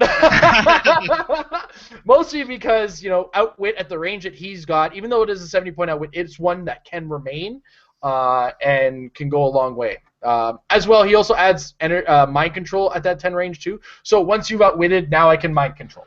And I can find other uses. There's not a lot of characters at 150 points that we've talked about so far, or more in this set. And if they do, they already ignore mind control anyway. So you're already going for small characters, so it doesn't matter that he doesn't take or that he does take feedback damage. So it becomes a minor note. And then if you just so decide to push to that, late dial power, or you somehow get to that power, which is, you're probably going to see your last click if you do get hit with this character. That comes with an 18 defense with defend, along with the ability to give up some shape change. So I like him, and I'll give him a thumbs up, though I kind of made it up as I went here. So, Tom, your thoughts? I had to, after much wringing of my hands and pulling of my hair, I had to settle on a thumb sideways for him. Yep. Because he is so dependent on what else is on your team.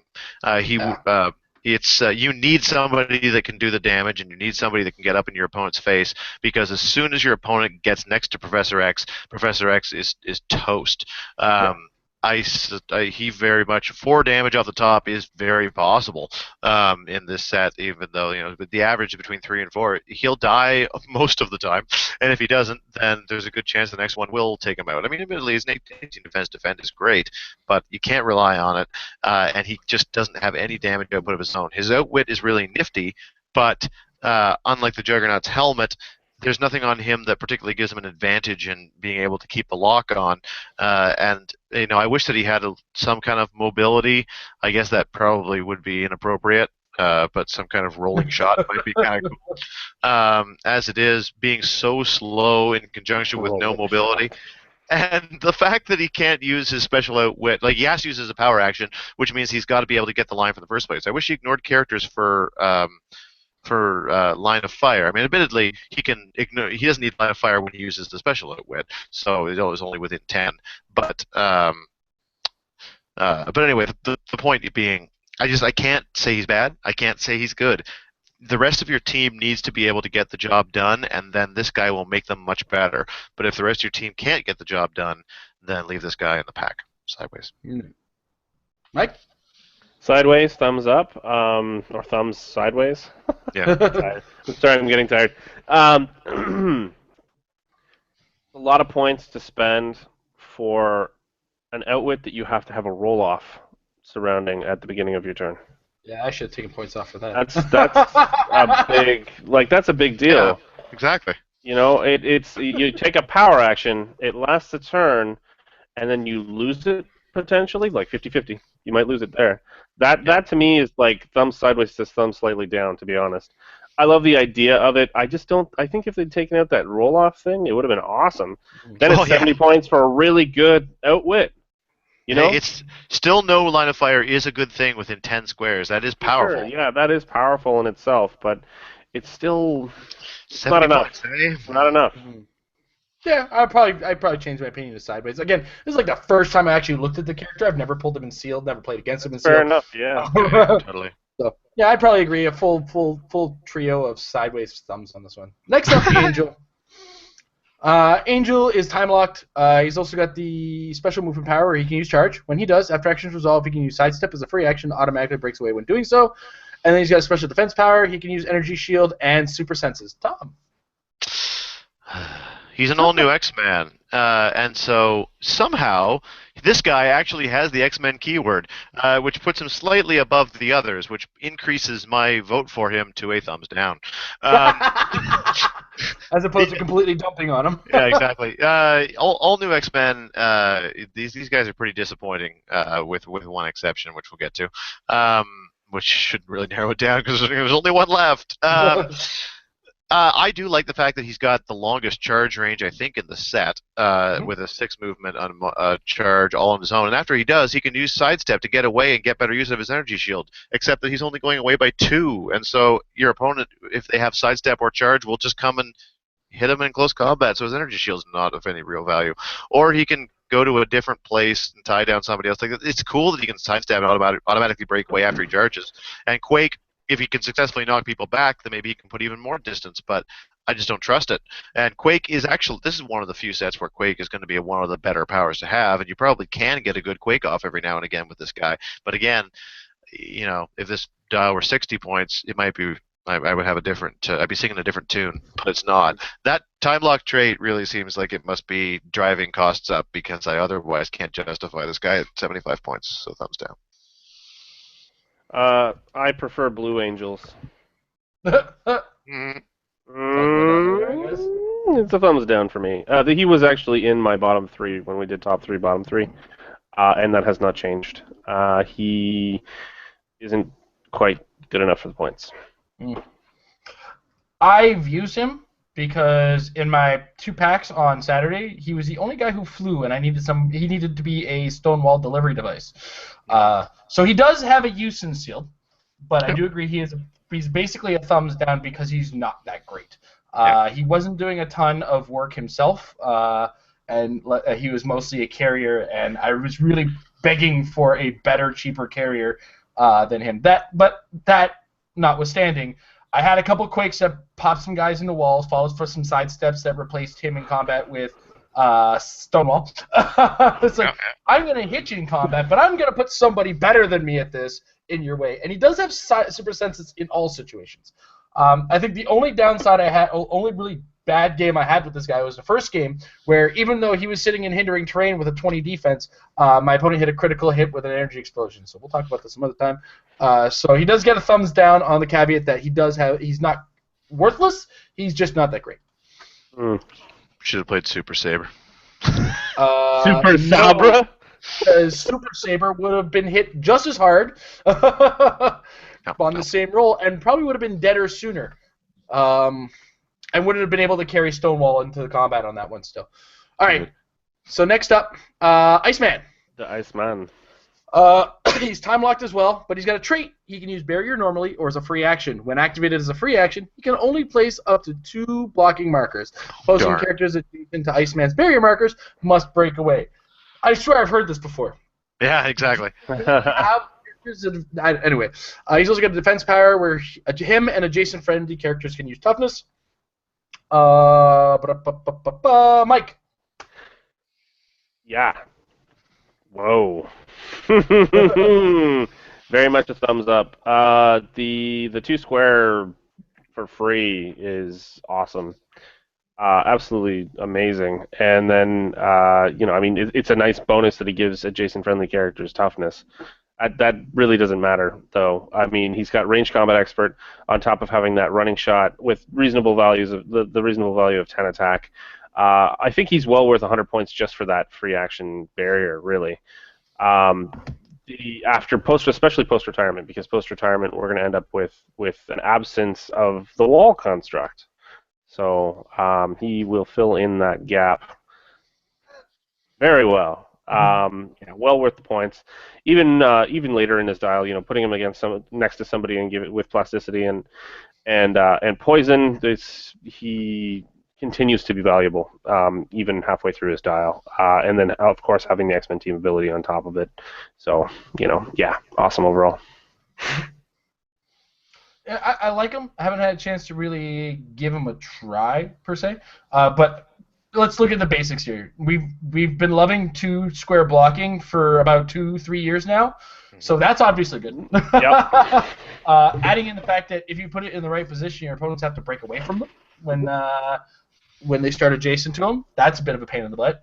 And, there's a lot of guys that we say in this set are pretty soft, so giving them a little touch of toughness can go a long way. Add to the fact that he's got some running shot with some reasonable values, which then he can stop and start shooting for much harder. I give him a thumbs up. Not an enthusiastic one, though, because the dial we're getting, we're obviously, again, paying for time locked. And I think 100 points is a little pricey for a lot of toughness to protect this. But I'm okay with this dial and give it a thumbs up. Go ahead, Tom. Also a thumbs up, and I echo everything that you just said. 100 points seems a little dear, but the free blocking terrain puts it over the top for me. In a sealed setting, that kind of board control is a beautiful thing to have, and he's a great piece even when he doesn't need to use it. So, yeah, I think he's worth it. The only all-new X-Men that gets my stamp of approval. All right. So next, we talk X-23, who's also an all-new X-Men. Oh, right. He's just not time locked. Gotcha. Anyway, or did you? Or did I? Because she's got the healing factor, much like the Wolverine in the common slot, where when she clears action tokens, she can heal her. She's got a special movement power on her first and fourth click, where she can use Charge and Flurry. And she's got a special attack power on her first 3 clicks. X-23 can use Blaze Claws and Fangs. When she does, if the result is 1 or 2, once per turn, you may re-roll the roll. Well, I'll be re-rolling that for sure. But for 100 points of what I'm looking at here, I'd rather have Regeneration than healing her of 1 click. She is Indomitable, which goes really well with that, because I'm probably going to be double tokened a lot with this character. And she does lead up with some power, so she can back up some dudes, like that Angel that we were talking about earlier, who could carry her in, make his damage actually worth it, and then have him replace him with her. But I'm going to give her a thumb sideways because she fills up 100 points, and there's a lot of characters in the lower end, like, there's a Sabretooth at 75 points. It does a lot of the same work, if not a little bit more effectively than her first click and fourth click of Charge Flurry gives her. So, I don't know. Tom, what do you think? She's a squeaker, but I'm still going to give her a thumbs up. So in fact, the Iceman wasn't the only one I gave my stamp of approval to, and it really is just because Charge Flurry Blades with 11 attack and 10 movement is all I need to hear, especially when it's paired with Indomitable. Because she never has to worry about pushing herself off the top click, then the onus is on your opponent to get her off of that, and she's just an offense beast throughout with lots and lots of keywords that are nice and playable in this context, with a good team ability. So I mean, again, just barely. She's a squeaker call as the thumbs up, but it's enough to get it in the upward direction for me. I feel the same. I think that she's a thumbs up. She's barely, but she is a thumbs up. The Empower will help out a lot of characters because there are some relatively low combat values out there. The only, I guess, the real downside is she's a bit soft. But she does have 6 clicks, and in this set, that does mean in sealed she will survive at least a couple hits. And she can heal. I mean, it may not be all the time, but even being able to heal 1 in 3 turns is still better than not being able to heal at all or need to devote your actions to it. I'm looking at that circle of 4 keyword too for outside of sealed. Yeah, there's a bunch of fun stuff that you can do with that. Not a bunch, but there are some cool things that you can pair her with. Yeah, right. Just Sherlock Holmes teams. Oh wait, that's Sign of 4. All right. So next up, once again, we have the Sabretooth. Sabre. Look at now 8 clicks deep. That's dial. You do not see that very often. No, it's crazy for this set. For 100 points from the character we just left behind. He's Avengers and X-Men. He's Avengers Unity Division, which we're going to be talking about a lot more in the super rare slot as well. When this character is given a move action after action resolve, he can use the X-Men team ability as a free action. He's also got another trait, Inverted and Leashed. Once per game, when an opposing character would be KO'd by Sabretooth, you may instead keep that character on its last KO, non-KO click. If you do, after actions resolve, heal Sabretooth 2 clicks and remove all action tokens from him. And then he's got this special damage power there. Give Sabretooth a free action if he's within 3 squares of an opposing character. If you do, he and the adjacent friendly character can use Sidestep this turn. All right. Tom's turn? Yeah, I think so. Yep. Absolutely, thumbs up. I mean, we said it when we said that he's 8 clicks deep. He's also got in the last 3 clicks, he can either heal himself by regenerating, he can heal himself by whacking somebody in the face with steel energy, or he can heal himself by using the X-Men team ability, or somebody else using it, I guess you should say. Either way, he's got the ability to stay on the board both by having a deep dial and lots of healing potential, so he's going to be real hard to take out, and in the meantime, he can get a lot of damage done. And that inverted but leash thing, I guess, is okay. It's yet another way that he can heal. So this guy's going to be hard to take off the board. And until you do, he's never dropping below a 10 attack, which is cray good, and lots of blades or exploit weakness, and he doesn't even have to kill himself to do it. Thunderbird, take notes. Thumbs up. Mike, go ahead. Said it. I mean, he's really solid. 8 clicks for 100 points is not seen in this set, let alone most sets in general. And then second click is really the gravy right there, with the 12 attack and the 19 defense up close, along with that free action to give his friends the sidestep. He's just so good. I love that second trait too, the once per game. I like that leash, the inverted and leashed. I think it's really cool because it kind of speaks to that whole wild child thing. Yeah, just super cool. Always being able to heal himself. I want to use him in constructed. I think he's really cool. Thumbs up. Yeah, and without repeating anybody, let's just go with thumbs up and carry on because that dial is just enough for me. You bet. All right, and we're whipping out our jugs again. So this is silver-colored rare Juggernaut. It's got a special move power, which we'll talk later, but his trait, Juggernaut begins the game with his helmet attached. As long as it's attached, Juggernaut can use willpower and can't be targeted by mind control, outwits, or psychic blast. When Juggernaut takes 2 or more damage and the helmet is attached, the opponent places the helmet up to 6 squares away. When Juggernaut moves through a square containing the helmet, attach it to him. So you kind of try to play keep away with the helmet in this case. And then he's got special movement power. He can use charge and the carry ability and improve movement, ignore hindering terrain, ignore and destroys blocking terrain. Mike, it is your turn to talk about your jugs. Oh, yeah. Hello, everybody. He's really good. I like him. I like the other Juggernaut a little bit better, but this guy's much more economical, and the fact that he can get his helmet back if he gets knocked off is really cool, because the other guy can't. It's just gone. And on top of that, having carry as well, I'm sure that makes you happy, Jason, because you do love your taxis. Kane Marco at his finest, I guess. He is really good, in my humble opinion.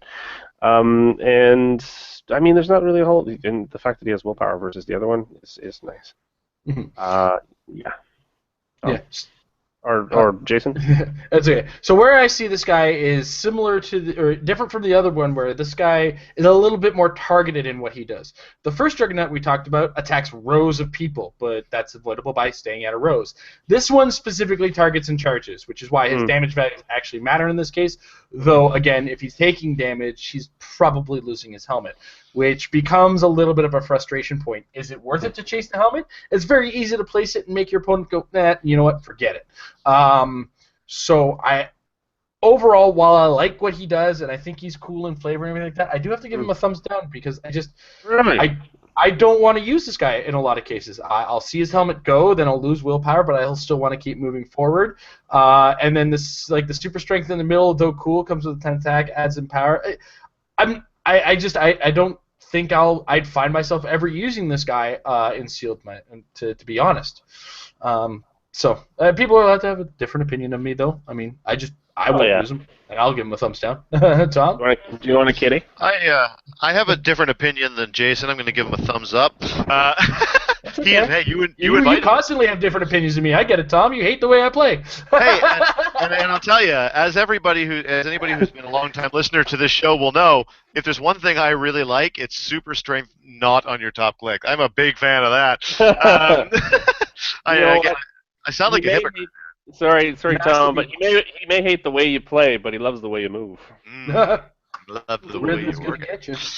I like the fact that he's also got the X-Men TA. He's a bit cheaper, and as you can say, he's a little more targeted. But I like the fact he can get his helmet back. Also, 4 damage is not necessarily the easiest thing to always get off against him. In a lot of cases, in order for your opponent to actually reliably do 4 damage, it's at the expense of something else, because they might otherwise have RCE, CCE, Perplex, etc., and they will feel the need to put that on their damage rather than their attack, and his 18 defense gives that much more opportunity to shine. The fact that he can't be outwitted off the top and psychic blasted once he's on his reduction clicks unless he's lost the helmet.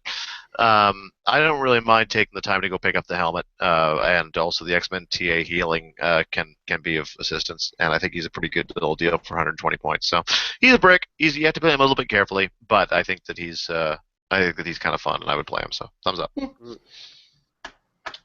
right. So next up, once again, we talk Magneto.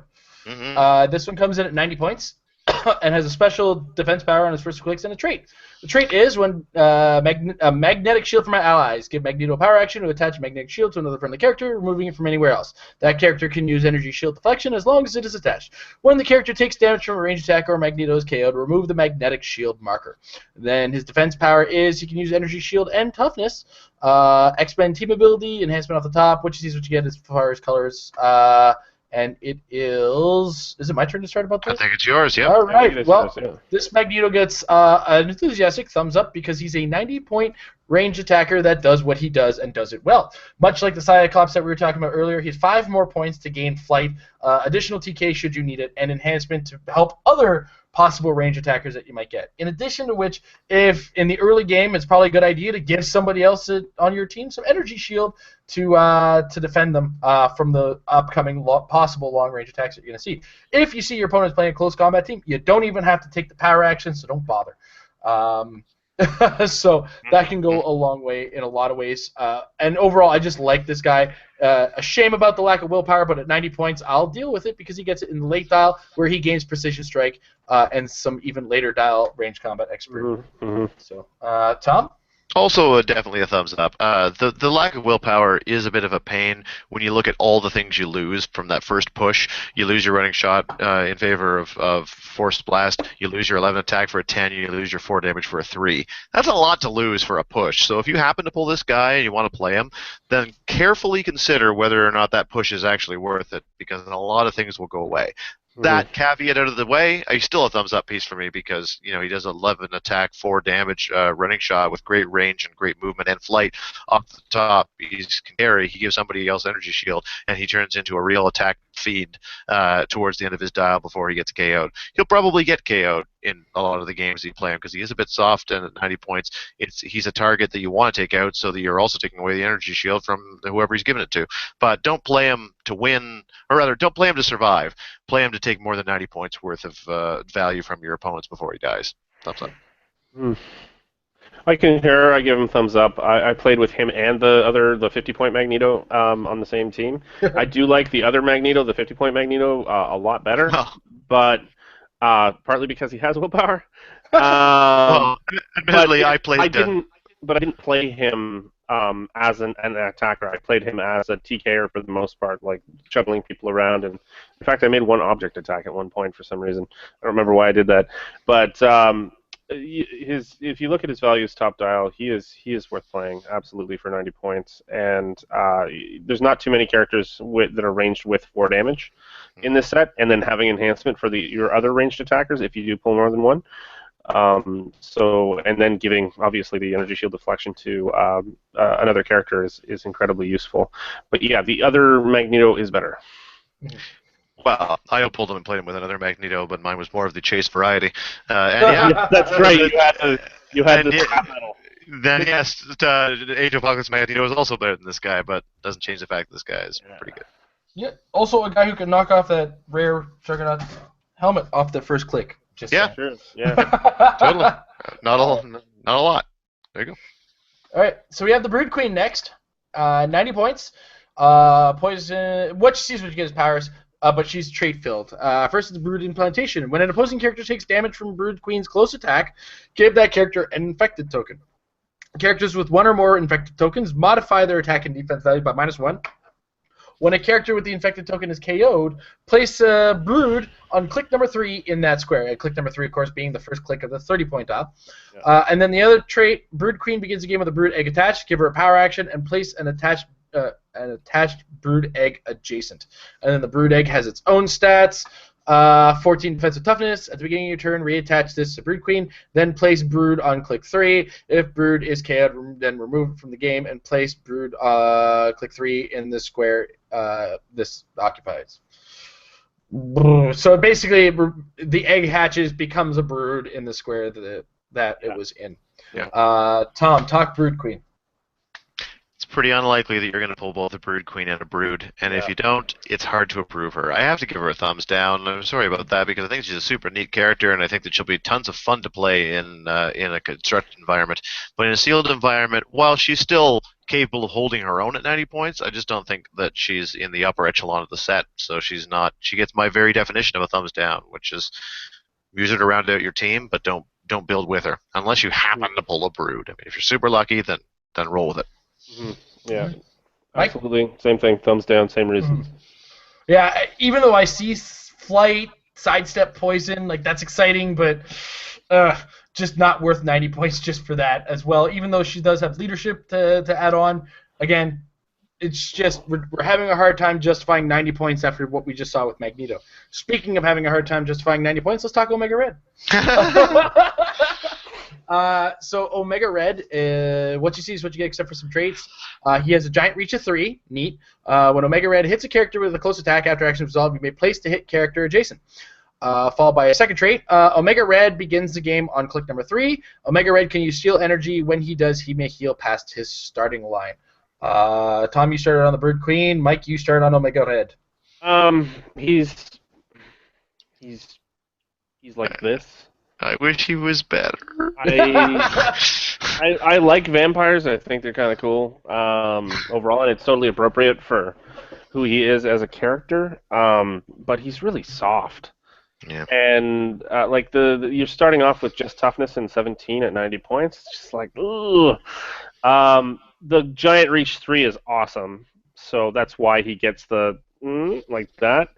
And there are many cases where he will be a pretty good choice in a sealed, but there are much better choices overall in this set than this Omega Red. Yeah, in constructed, no, as well. It's just too bad. I was really looking forward to seeing Omega Red because I really like him from the comics.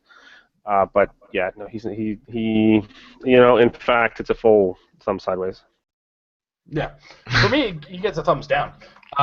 Mostly because, like you were saying, you wish he was tougher. Well, I wish that those defense powers were powers that stuck, or were things like impervious, things that could get rid of the damage altogether as opposed to just toughness. In addition to which, overall, he's just not impressive, and he lacks willpower to go with this character you just want to keep going. So I give him a thumbs down, especially at the 90-point price tag that he comes in with. Tom? I have to go with a thumbs down for the same reasons you did. I mean, I think that it's cool. I think it's quite novel that using exploit weakness can heal him up. I find that an interesting contrast to using it to die. But other than that... Tom, I was drinking my beer, man. Come on. But other than that, yeah, it's hard to justify him at 90 points. I always want these vampires to be better. Great swing, but too bad that he'll die so quickly. Yeah, the best vampire's got to be Jubilee Prime still, no?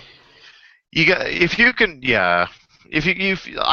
really clinch that first hit, and with his massive swing, there's a good chance he can. Then he gains a lot from that one steal energy.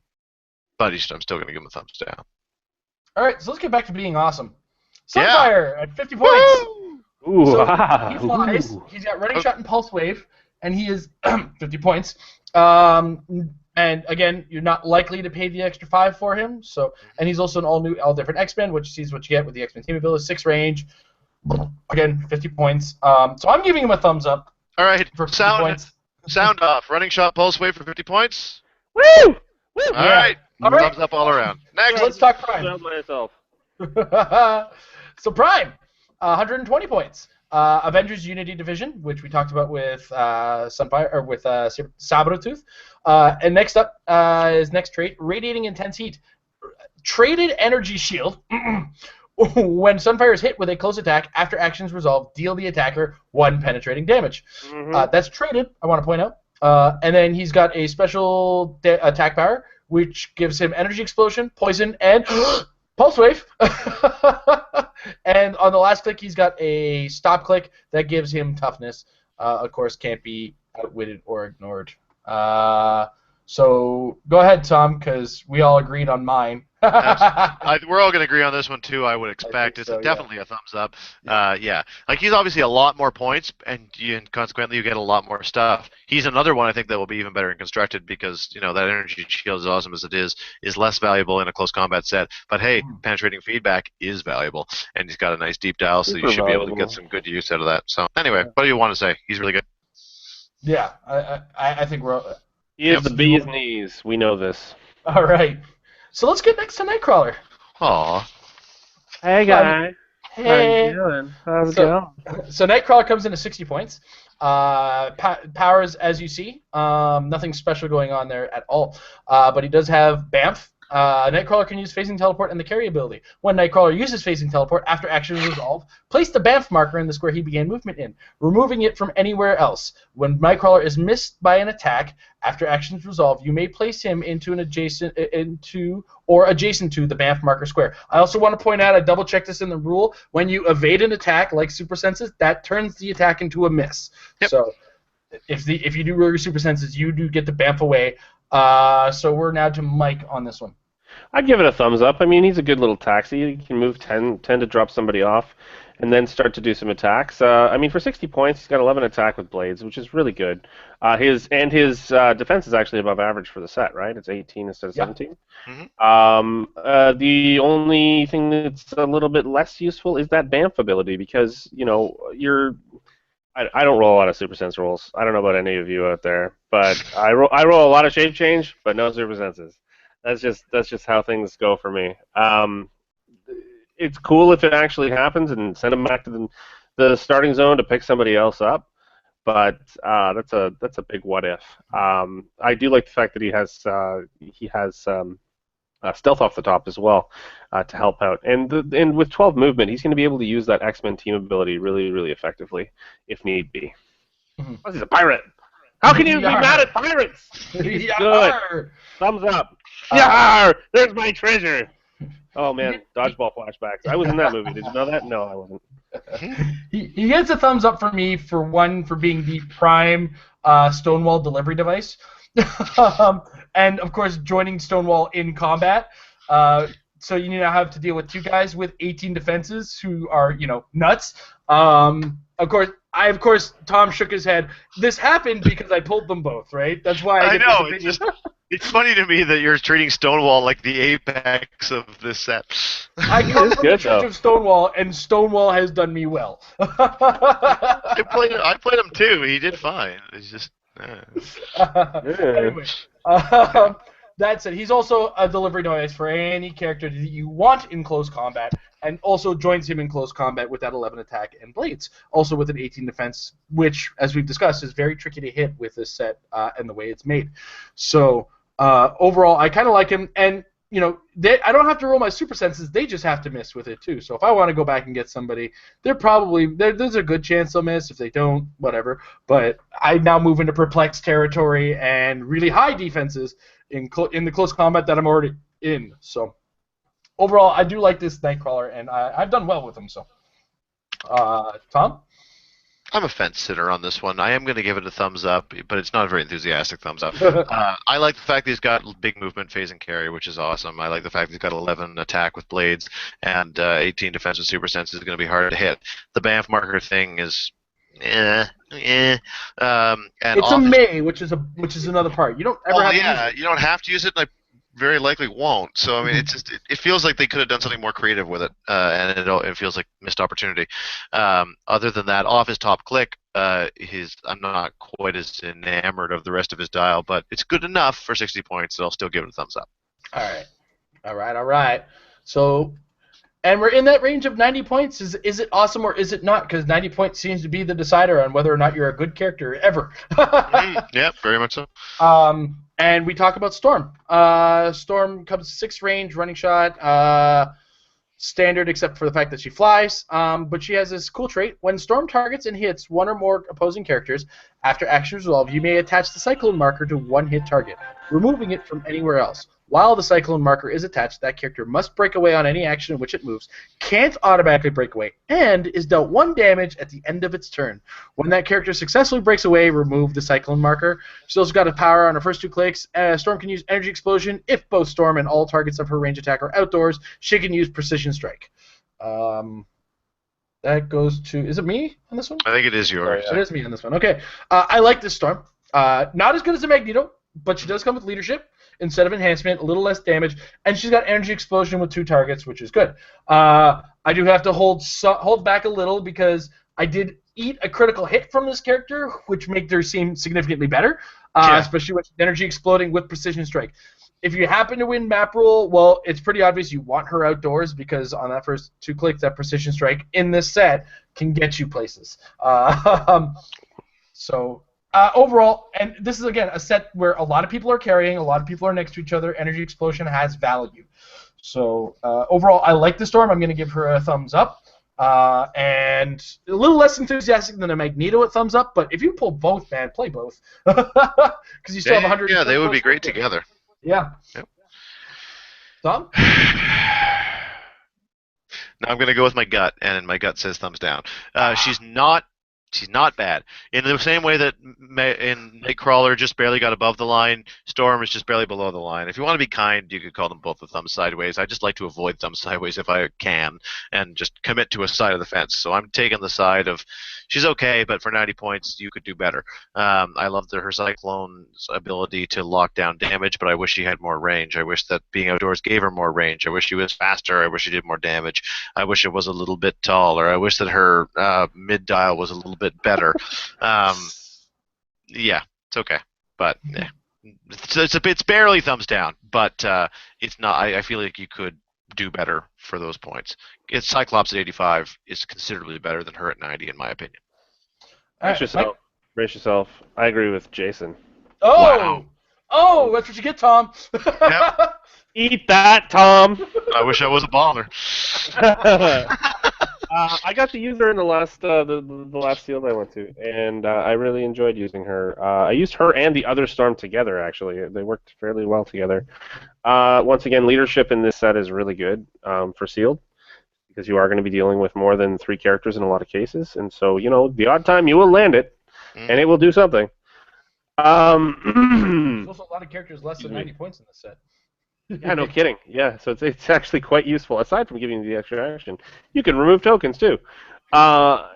She is relatively hard to hit from range in this set, and the 2 bolts for the energy explosion do come in handy. And she has a reasonable range. She has below what the Cyclops and below what Magneto have in terms of range and swing in general, but she makes up for that with the Storm marker. What's it called? The Cyclone marker. Sorry. If it was penetrating damage, I think that would be. I think you'd be happier with that, but I do give her a thumbs up for sure. I think she was worth using. She was enjoyable. I really enjoyed using her. All right.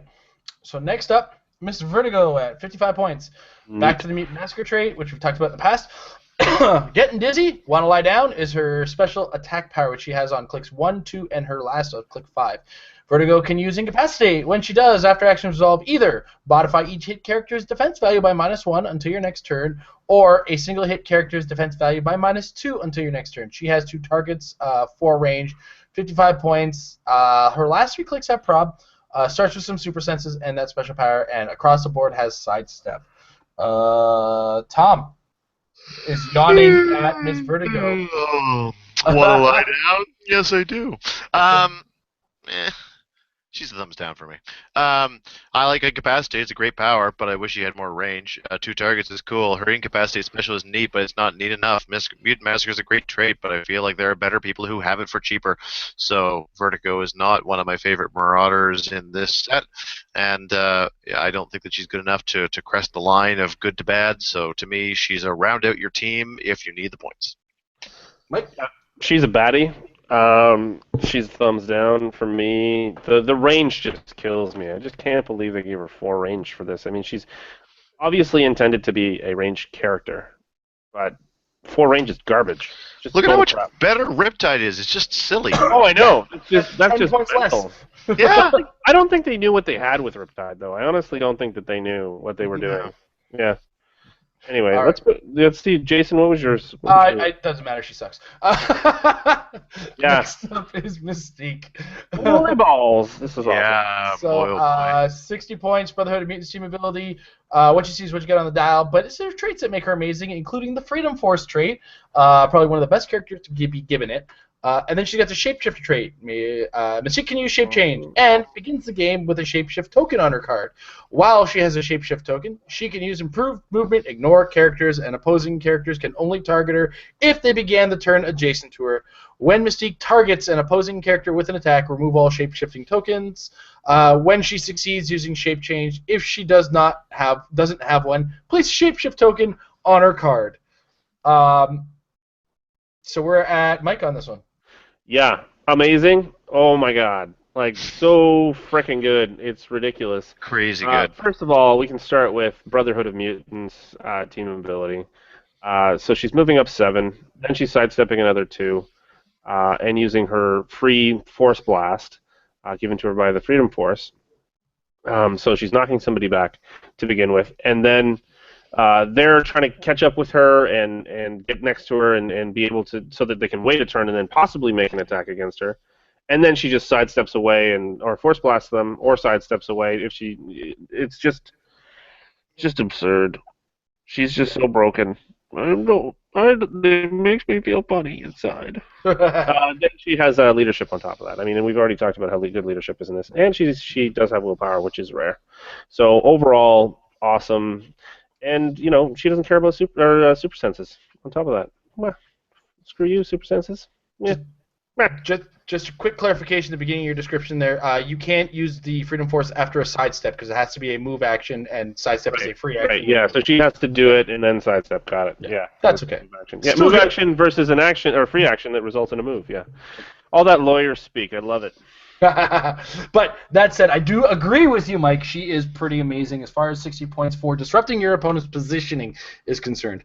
The fact that she ignores characters for movement makes it so that you can do, like you just described, move them up there, get them out of position, then sidestep away, which means now she can't be targeted the next turn unless they have something awesome going for them.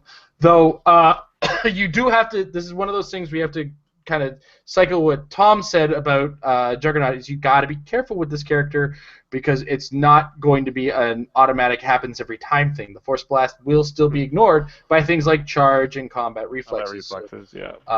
Be careful who you're targeting with Mystique, and be careful who you're next to or close to after the fact. All that said and done, for a mere 60 points, the pure disruption that she can bring can go a long way. And we move to Tom, pulling his puppet strings over there. And that leads to a thumbs up. You said it. You done it. Let's just get on to Crimson Commando and give him a thumbs down and get on our way. I mean, what's Crimson Commando do? 3. 1, 2, 3. No. Well, okay. I'm not giving him a thumbs down. I am giving him a thumb sideways. All right. Because if you didn't get Mystique, he does still have Freedom Force. He's not terrible. Also indomitable. Yes. He's only 50 points. Adds leadership. Grumble all you want. Because he's also a close combat expert and a reasonable defense with combat reflexes. I've used him, and I have to take back a lot of the things that I agreed with you on him about the other night. Because he worked. He worked fairly well for me. And part of it was using the Freedom Force ability without having to worry about pushing. Or disrupting the right positions, or just including him in combat with close combat expert.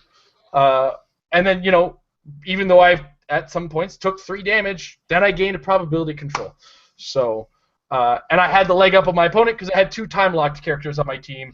So I give him more of a thumbs up than you guys. I will give him a thumbs up on the caveat that you didn't pull Mystique. But this is 2 rares we're talking about, right? So this is yet again my definition of a thumbs down is not this is a bad piece. This is not a piece that I would build around. He's got things that can make him useful, but he's not the piece that I'm going to make my team up based on. No. He's better than you guys are grumbling about. Only Mike is grumbling. I'm just saying that I've also pulled him and played him in sealed, and it's not that he doesn't work. It's just that he's not the linchpin. He's just there. No, but he does clean up. All right, so now we're hitting the super rares. We're getting there. So we talked Dark Angel. Dark Angel is what you see with the exception of some special powers, no traits. He's indomitable, 6 range, 200 points. His first movement power, he can use hypersonic, and when he does, he can use flurry as his free action instead of the close attack. He's got a special defense power in his last 3 clicks. He can use toughness and can use regeneration as a free action or normally. When he uses regeneration normally, roll a second d6 and keep the higher result. And the first 3 clicks come with survival of the fittest. Opposing characters is 75 points or less, which is a lot of the set. Modify their attack and damage values by -1 when attacking Dark Angel. But whose turn is it first on this one? I think it's mine. It's yours. Okay, go, Tom. All right, so the number 75 is a good number to remember. Opposing characters 75 points or less modify their attack and values by damage values by -1 when attacking Dark Angel. 75 is also the percentage of the set that is 75 points or less if you don't count the chases. So the chases are there, but they're fine. But this is going to be my second coveted 2 thumbs up. Because he's incredible. The vast majority of the set is going to have a hard time hitting him, even if they weren't modifying their values. The fact that they are is crazy. He's got massive values to help him do a lot of damage off the top. And by all means, feel free to hit me. Like, please hit me, so that I can land on hypersonic speed, flurry blades, and clean up. Like, he's crazy good. I absolutely love Dark Angel, and I think that even though this is a set that can beat a tentpole. He's not a shoe-in for a victory, but I think he gives you a great leg up. Mm-hmm. Mike? Thumbs up. Yeah, I'll give him a thumbs up, too. Although, I'd probably end up Supermaning him if I was to play him like I did in Whitby. So next up, we have Beast. Oh my God. Improved movement, ignores elevated, ignores hindering terrain. He's got this trait. These are the X-Men that I remember. If there's a friendly character on the map with an all-new X-Men or X-Men keywords that has the same name but a different collector number than another character on the map, Beast can use probability control. He can use combat reflexes and super senses and toughness as a special defense power. I think we talked about this guy at great length for a while. Beast can use that wit when he does instead of targeting one character within range and line of fire. He may choose to target every opposing character within 4 squares and choose a power on each of them to counter. Mike? He's bananas. I mean, like, seriously, big 2 thumbs up for me on this guy. The outwit, the special outwit that he has is just, it's absolutely incredible. Excuse me. Aside from that, for 100 points, I mean, having him with charge and blades right off the top, and then combat reflexes to follow it up with, and super senses, I mean, just come on. Yeah. What more do you want for 100 points? He's just absolutely incredible. Huge thumbs up on this guy. And he's a scientist. So there you go. Yeah. I also want to point out that the trait, these are the X-Men that I remember, not that hard to pull off in the sealed environment as you'd think. No. In fact, I often see both Storms pulled in the same pack quite frequently. Though I do want to add, this was a 60-point value to go with this. I'm more inclined to play the 100 over the 60, just because of that extra outwit thing. Yeah. So, Tom? I'm on a better top dial as well. My third coveted 2 thumbs up goes to this guy at 100 points. Phenomenal. He gets a 1 thumb up for me at 60 points, but I frankly think that there's almost no circumstance in which you're going to choose to put him at 60. Great piece. All right. Yeah. Next one. Yeah. Is there anything that hasn't already been said that needs to be said? Particularly on this podcast. This is really simply the best piece in the set. This is absolutely the second best piece in the set. Yeah. Just a heads up, guys. You can't. He's not like a mindless play. You do have to think your way through it. But yeah, he's good. 2 thumbs up. The latest 2 thumbs up for this guy. I'm not on camera, but I'm adding my toe thumb as well. I'm giving it 3. What the hell is a toe thumb, man? Your big toe, you mean? Yeah. Okay, all right. It's a toe thumb. Not a thumb. Look, if you've seen the way I use my feet like hands sometimes, you'd think it was a thumb in itself. Yeah, all right, let's talk Rogue. A bit of an ape, yeah. I am. So going Rogue. Rogue is part of the Avengers Unity division.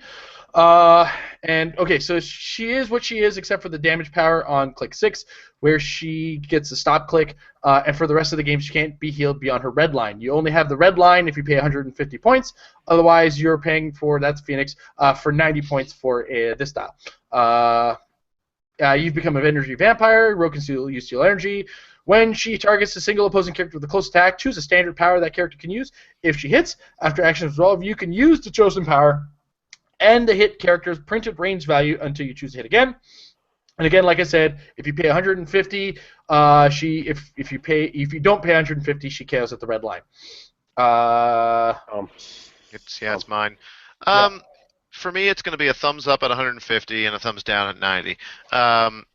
Now, admittedly, she's barely a thumbs up at 150 because unlike, the Sodom Yachts and the Eye Vampires and stuff that we've seen before, when she does hit that stop click, her defenses are fantastic and her damage output is great, but she doesn't get the huge mobility or the really outstanding extras.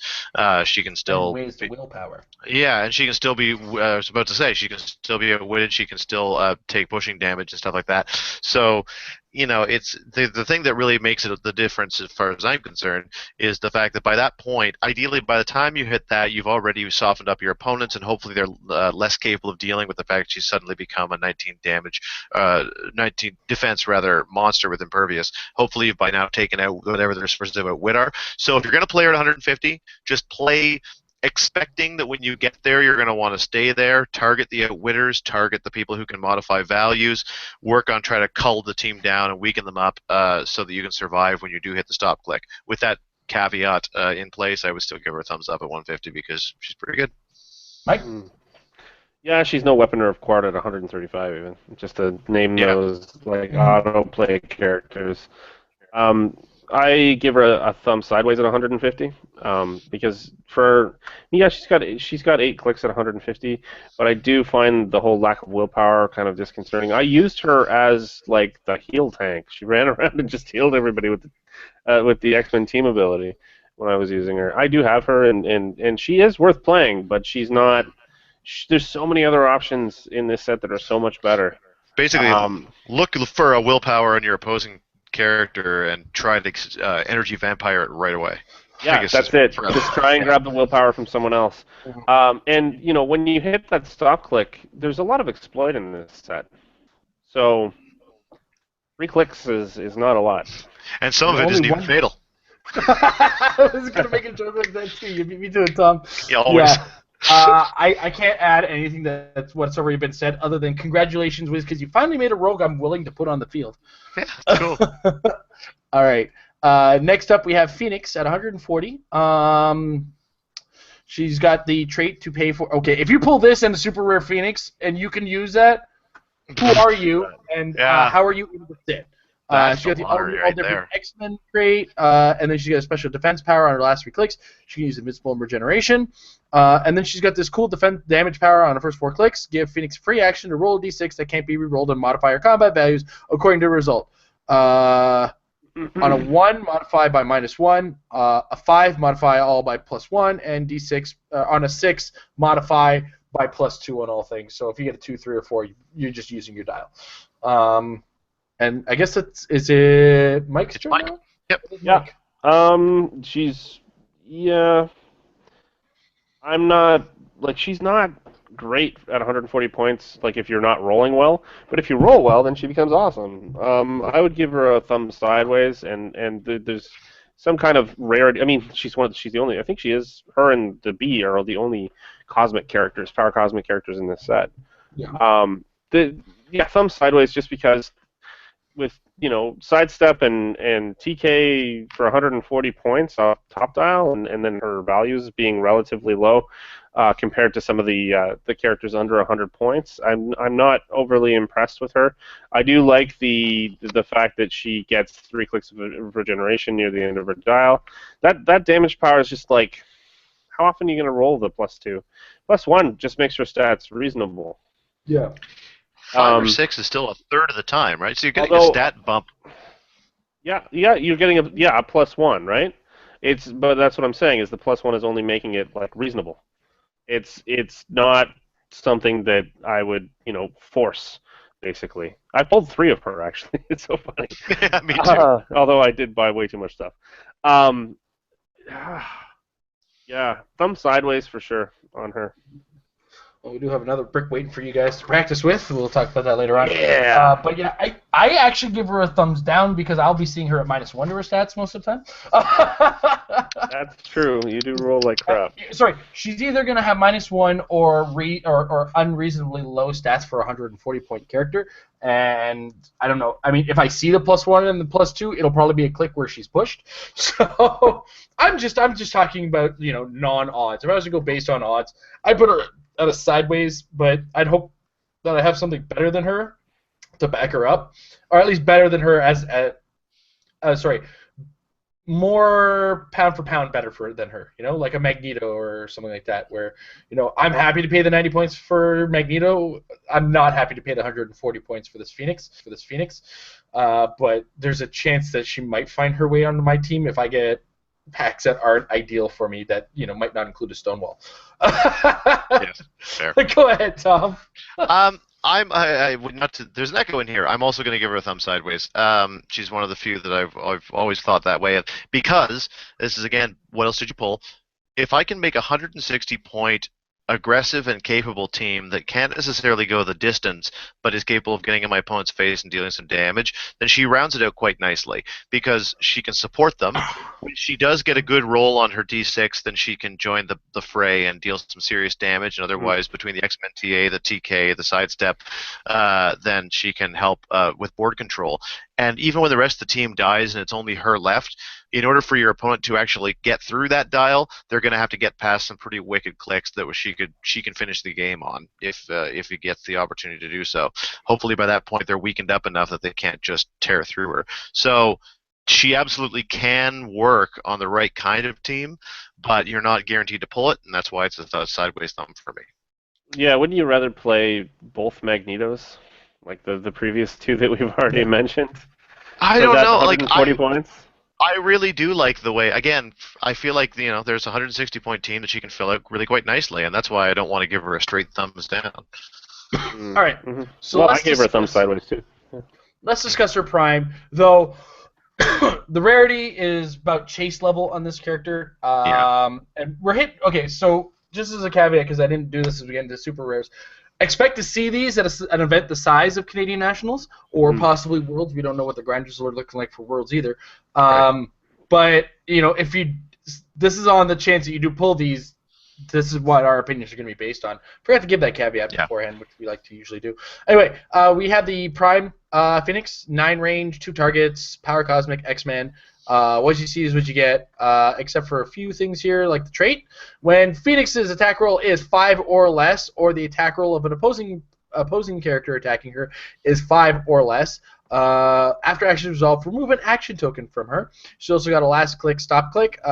Phoenix can use energy shield deflection. If she is at 250 points, she can use impervious, which is a pretty good stop click if you ask me. This is my turn to talk, isn't it? Or... Yep. It is. All right. So this is one of those things where I'm caught in a rock and a hard place. This is all eggs in a basket because it's 250 points to your team. You're going to have one other figure here with Phoenix, and I hope it's a doozy, like a Cyclops or not a Thunderbird. Maybe a Sunfire. +1 to all of her stats for that one turn. Yeah. Oh, yeah. Oh boy. So you're gonna, and the problem I'm seeing with this character is 3 damage becomes 5 damage with a 10 attack that is on odds hitting, but still not guaranteed to hit. I don't like the idea of spending 250 points where I'm not getting, you know, one-shot kills on 50-point characters, and in this set, this character is not getting one-shot kills on 50-point characters. No. It's not until her last 2 clicks even. So you're going to get overwhelmed with this character, and you're going to get overwhelmed with Invincible, though her defense never drops below an 18. I mean, like, she'll get out-actioned, and until she hits these impervious clicks, she's probably taking damage for a while. And then even on these impervious clicks, we have found a couple characters that do have Outwit. Oh, well, Outwit's not going to do her any good on Power Cosmic, my bad.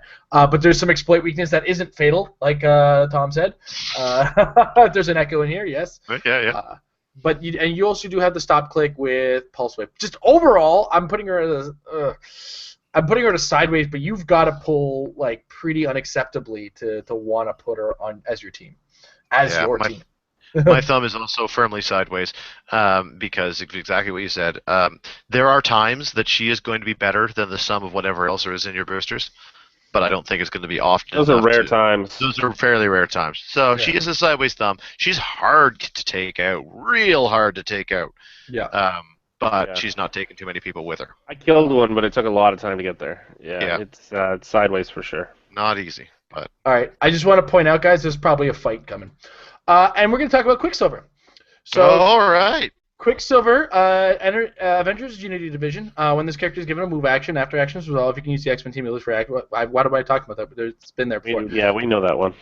He's got another trait. It's like him everywhere once. When Quicksilver moves through a square, you may immediately place the speed shadow marker in it, removing it from anywhere else. When Quicksilver makes a close attack, he may target characters adjacent to the speed shadow marker.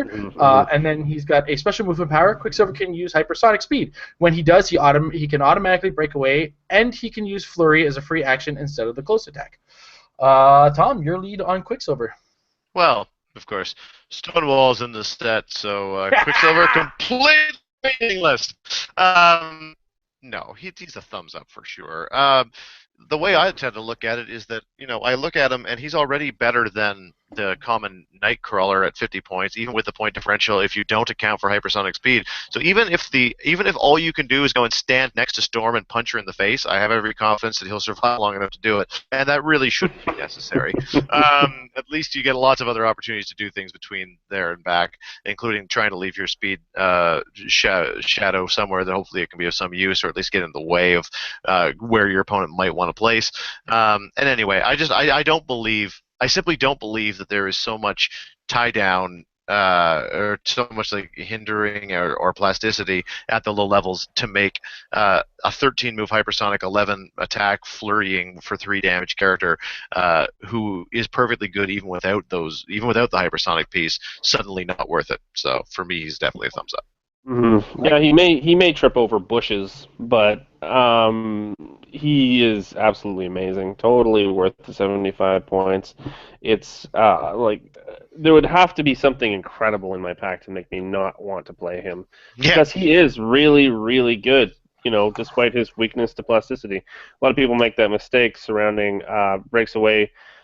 Automatically breaks away. You still have to stop with plasticity. You also don't automatically break away against plasticity. That's what I'm saying, is you actually have to stop next to plasticity. No, but what I'm saying is plasticity also implicitly says you can't automatically break away. The wording on it says that, yes. You do need to roll to break away. Yeah, I got it. He is awesome. Go ahead. Okay. But it's not a fight that you guys think it was. Yeah. He is only 5 points more than Super Saber. And does 1,000 things more than Super Saber. Oh, yeah. So, I'm not actually Force Blast? This guy is good and much better than Super Saber, and I will give him a thumbs up, though I will prefer him in a world with TK so that I get significantly more mobility out of him. But the fact that he brings 3 damage with an 11 attack, an 18 defense that's usable with super senses in more than just a ranged occasion, puts him a little above. Plus the fact that you can put that speed shadow marker in a useful place, and then you'll also know whenever he makes that close attack, he can target anybody adjacent to it once you've placed it. So in the same choke points that they want to put their plasticity characters, just put that there before they get there, and then you can torture them from far away.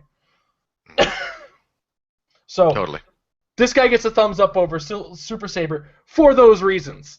But Super Saber's a little bit more linear in the fact that he doesn't have the kind of flexibility that this character has. You guys thought I was going to come in fighting, wouldn't you? Weren't you? Still trying to fight for Super Saber. Yeah, who else? 13 move hypersonic, worthless. No. I just said in the set, in the seal, with the commons that exist, he can be made worthless very easily. Yeah. Anyway, Scarlet Witch. Another Avengers Unity Division character. She's got this cool trait. Give Scarlet Witch a power action to attach the Hex Magic marker to a character within range and line of fire, removing it from anywhere else. If that character is friendly, when the character attacks, a critical hit is an attack roll of 10 to 12. If that character is opposing, when that character attacks, a critical miss is an attack roll of 2 to 4. When Scarlet Witch is KO'd, remove the Hex Magic marker. First 3 clicks on the special power where she can use enhancement and probability control. Probability control comes after that as well. Mike, you get the lead on Scarlet Witch. So good. Just amazing. Trying to build with her so much. She pairs well with fifth dimensional imps. She is absolutely spectacular. The only thing missing, obviously, is some move and attack for herself. But her values are great in terms of attacking, in terms of actually making attacks. But that second trait, Hex Magic, is unbelievable. Just so incredibly useful. And then, on top of that, being next to people and giving them enhancement and then having prob, it's just like, how do they make this and then make 75-point characters who are worthless? Like, how does that point cost formula work? Because I just don't get it. She is broken, totally broken. 2 thumbs up. And we were talking earlier about this is a sealed set that lacks a lot of prob. Well, here's prob. She's a lot of prob. Prob on every single click. And that Hex Magic can go a long way. I mean, look how many times my miserable dice rolling butt has rolled disintegration beams. So it truly does affect probability, right? Yeah, absolutely. So it's totally appropriate to her character. So overall, this is definitely a thumbs up in the sealed environment for this. I mean, regardless, she only fills up 75 points to your team, and you got lots to go on after that. Tom? Definitely a thumbs up. I'm not as enthusiastic as Mike, but she's great. Yeah, she's pretty good. Well, I pooped a little, so, Yeah. All right. So next up, we talk Pixie. She's got a trait, Pixie Dust. Pixie can use Smoke Cloud as a free action, but only places 1 hindering marker. Characters occupying this hindering marker modify their defense values by -1 in addition to attack values. Then the special power, Pixie can use Phasing Teleport. When she does, she can carry characters with the wing movement symbol and may carry 2 characters. She may carry 4 characters instead if they all have the X-Men keyword. Pixie can use Blade's Claws and Precision Strike as her attack power, which she has on her 3 middle clicks. She comes with some Perplex. She is Mystics. She is X-Men. It is now my turn to talk, and this is just much like a Scarlet Witch. This is another fine way to spend 75 points. She carries. She brings it in the mid dial. She brings it in the top dial even with the 10 attack with 3 damage. She's got Perplex. And she's got Mystics to punish you for hitting her. We vehemently and all agreed that the one guy in this set with Pulse Wave that we've talked about so far is amazing. Yep. But that was the only guy. So count on that Mystics doing a lot of punishment in this set. And, X-Men Team Ability goes a long way itself. The fact that she can carry 2 characters or more if you got some X-Men keywords, I think there's a few of those in the set. I'll give her a decent thumbs up. Tom? I must admit, she's really tough. Boy, this is tough. Okay, I will give her a thumbs up, and that is actually different than my planned rating because I forgot about the late dial support. Sorry, go ahead. She's got a lot going on. It isn't always the easiest to sync up. I love the fact she turns into an aggressive piece after a push, but I don't love the fact that I have to wait and clear in the meantime. And in the meantime, my opponents can easily be taking me out. But Mystic's feedback is great. She's very cool. Free Smoke Cloud's awesome. 1 hindering marker is a lot less than 6. Yeah.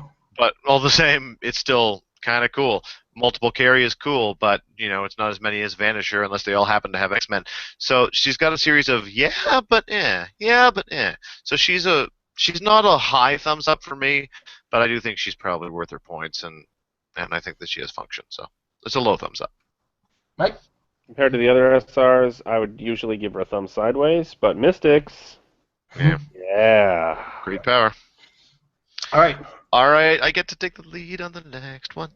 So do we want to talk? Okay, so there's a 200-point dial, there's a 35-point dial. 35-point dial doesn't exist on the map and gives somebody +1 and bite damage them.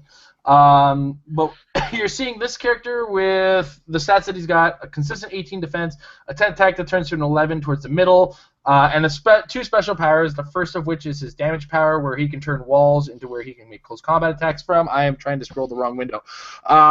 Give Proteus a power action to make a close attack targeting each opposing character within 6 squares that is adjacent to blocking terrain. Hit characters that each dealt this character's damage value, which is 3, 3, and 4. And it also comes with Precision Strike on those clicks. Late Dial Pulse Wave, he comes with a stop click, and that stop click also says that he can take damage only from close attacks, and that is, because it is a stop click, can't be countered or ignored, so don't forget, you can't get that easy Pulse Wave off at the end there. Tom, what do you think of the 200-point Proteus? Do we have to talk about them separately or talk about them together? Well, I mean, we can talk about them together. I mean, I think we all kind of know what 35-point one does, right? 200 points, I'm going to have to give him a thumbs down because I just don't think that he can go the distance. He doesn't have the damage. It's the Phoenix effect. He doesn't have the damage output. But at least the Phoenix ramps up better and is tougher to get through, whereas this guy is getting easier to get through as you get through him. And admittedly, his damage and attack go up subtly, but it's still not enough to justify. So 200 points, he's also winnable, right? So, I mean, at 200 points, I just can't justify it. But at 35 points, guys... I'm happy to go with Mike saying that Iceman is the best figure in the set. That's cool, but this guy is at 35 points a cut above. He's two thumbs and both of my toes with a seal of absolute must-play approval on at 35 points. Don't you mean your foot thumbs? Yes, my foot thumb, my finger thumbs. Honestly, at 35 points, there's no excuse not to play him. I can't think of a single excuse not to play him at 35 points. I don't care what else you pull. Make it work. Yeah. Mike? Yeah. That's 135. 100? Or 100? Or 235, yeah. Yes, I'm definitely in mad love with that 35-point click. Even if you're losing, that last all of a sudden appearance from Proteus is going to make your opponent stop and go, wait, hold on, what? And he still has to deal with that last click on Proteus.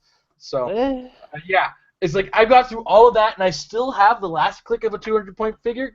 No, it's not fair. So let's talk about Mr. Scorpion Face in Cameron Hodge, also at 200 points. He's a double base figure. He's indomitable. 6 range, 3 targets. A couple traits. Cameron Hodge can't be targeted by Mind Control or Penetrating Psychic Blast. Second trait, when Cameron Hodge has 2 action tokens, he can use Super Senses. Beginning of your turn, if Cameron Hodge has 2 action tokens, he can use Regeneration as a free action. 3 clicks in the middle there where he's got this power called Impale. Give Cameron Hodge a close action. If you make a close action, close attack, targeting a character within 3 squares in line of fire. Oh my goodness. Damage dealt from this attack is penetrating, and the hit target may be placed in a square within 3 squares in line of fire of Cameron Hodge. Mike, what do you think of Cameron Hodge and his little scorpion? Sideways thumb. He's just meh. I love seeing Cameron Hodge because I really like the Phalanx Covenant from the Very 90s. exciting character. Very happy about it. But there's so many better options. No. Yeah, the 200-point seems a little weak in this set, with the exception of Dark Angel. It looks like he's got the stayability to pressure things away, and he does have 4 damage across the first 5 clicks.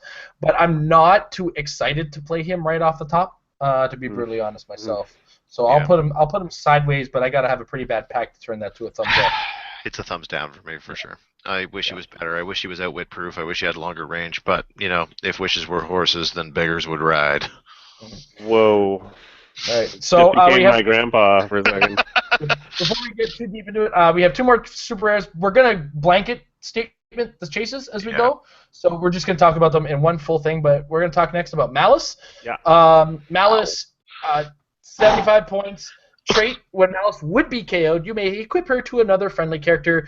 That character can use Perplex and Shape Change. Her special power on her first, second, and 5th click is Perplex and Shape Change. Beginning of your turn, roll d6, which is her special attack power on the first 2 clicks. Until your next turn, on a result of 3 to 4, Malice can use Force Blast. On a 5 to 6, she can use Telekinesis. Mm-hmm. So it is now Mike's. All right. Well, I really like Malice. Because I can't believe this dial is attached to a 75-point character with Impervious to start. What the hell? And Perplex and Shape Change. I don't know why I did that. Ads, I'll blame. And the fact that if she dies, you're not punished for it too deeply. Just somebody is now gained Perplex and Shape Change. Well, she doesn't die. Yeah. Exactly. And then, I don't count. I personally, if you get her, don't count on these powers. But if you can use them when you get them, use them when you get them. Yeah. But I consider that a free power. If you look at the state of the cost of this dial, it's 6 range too. Yeah. Dear God, I speak for the group. Dear God, play this. Yes, Dear please. sweet baby Jesus. Definite thumbs up. Sweet baby Jesus, Almost play two. this. All right, and now let's change tone, Mr. Sinister. Ooh. All right, so Mr. Sinister, He looks great. beautiful looking.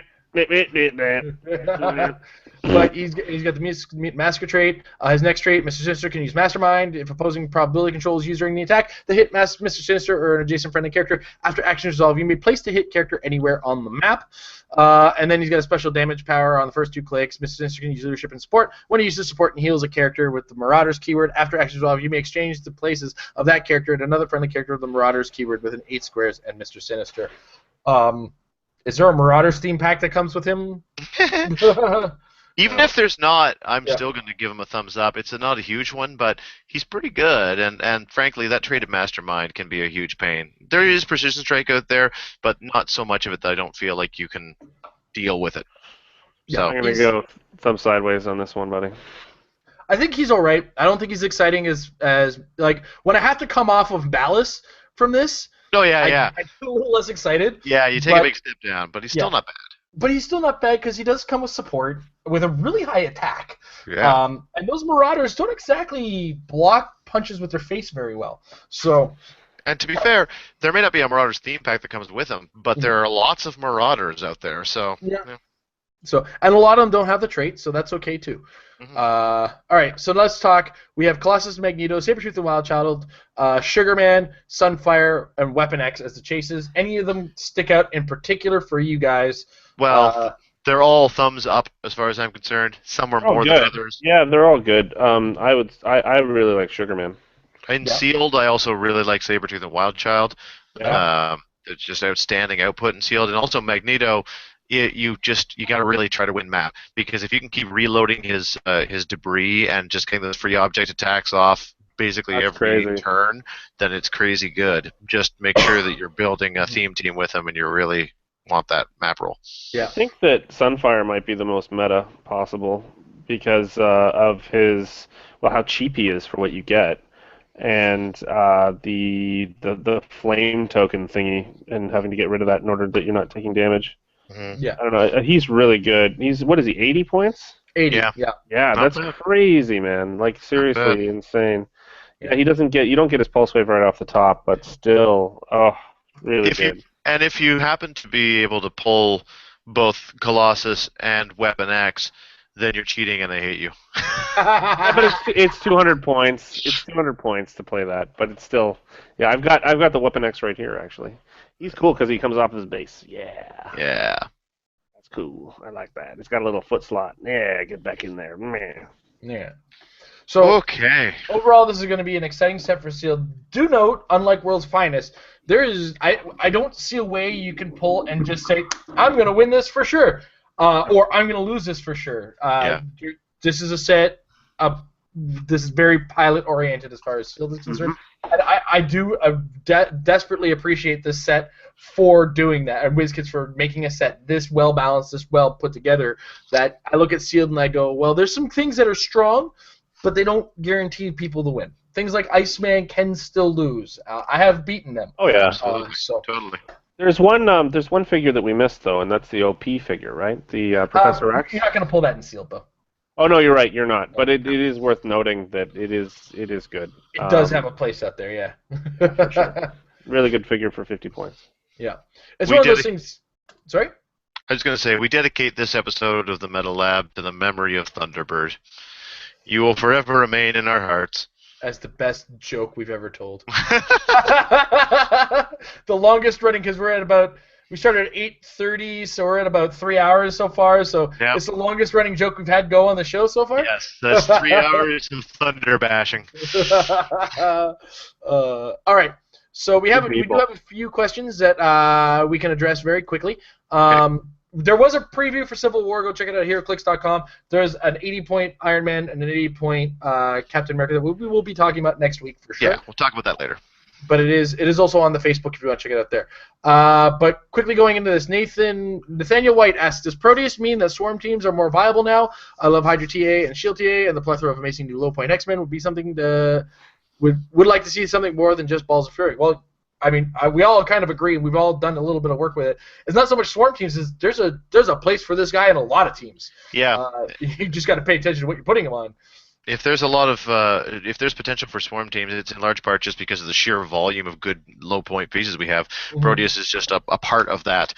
Remember, of course, that if he's burning through your guys, you are giving up points. So you have to make sure that you're taking more points than you're giving up while you're trying to burn through the Proteus. It's still a dangerous tactic, but absolutely, I expect more Swarms as we move forward because we've just got a huge injection of great low point pieces. Yeah, Mike, agree? Oh, I agree with Tom. I think he said it best. All right. So in the next one, Charles L. Franklin, what are you looking forward to in Civil War? There's a lot of Spider-Man in the Civil War, I remember, but as far as figures that I've seen, I'm looking forward to all of them. A new Bullseye. I always love Bullseye. So, and I don't think WizKids has ever done me wrong by a Bullseye. So some more new Young Avengers. It's been a while for a bunch of those Young Avengers pieces, so I'm very excited to get a few of those. Yeah, I think Wiccan and what's that? And Hulkling. Yep. Hulkling. Yep. Yeah. Like I've seen the poster that's out there. There's a Wiccan on it, and I don't know if was there a Hulkling on there? Yeah.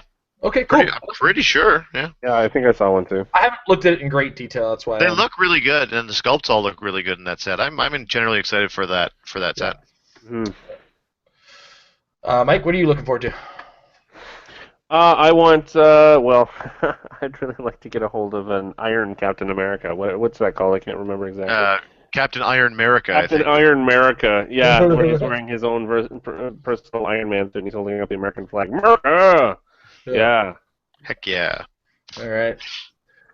Christopher Smotherman, one of our long-time fans. I just want to wish you guys the best of luck. I know you've all been planning this for a while. I want it to be a fantastic experience for you all. Show all these amateurs how the men from the Metal Lab can bring. Oh God! All right. Well, okay. I'll do my best. Do you mean the Nationals or tonight? I think you mean the Nationals. All right.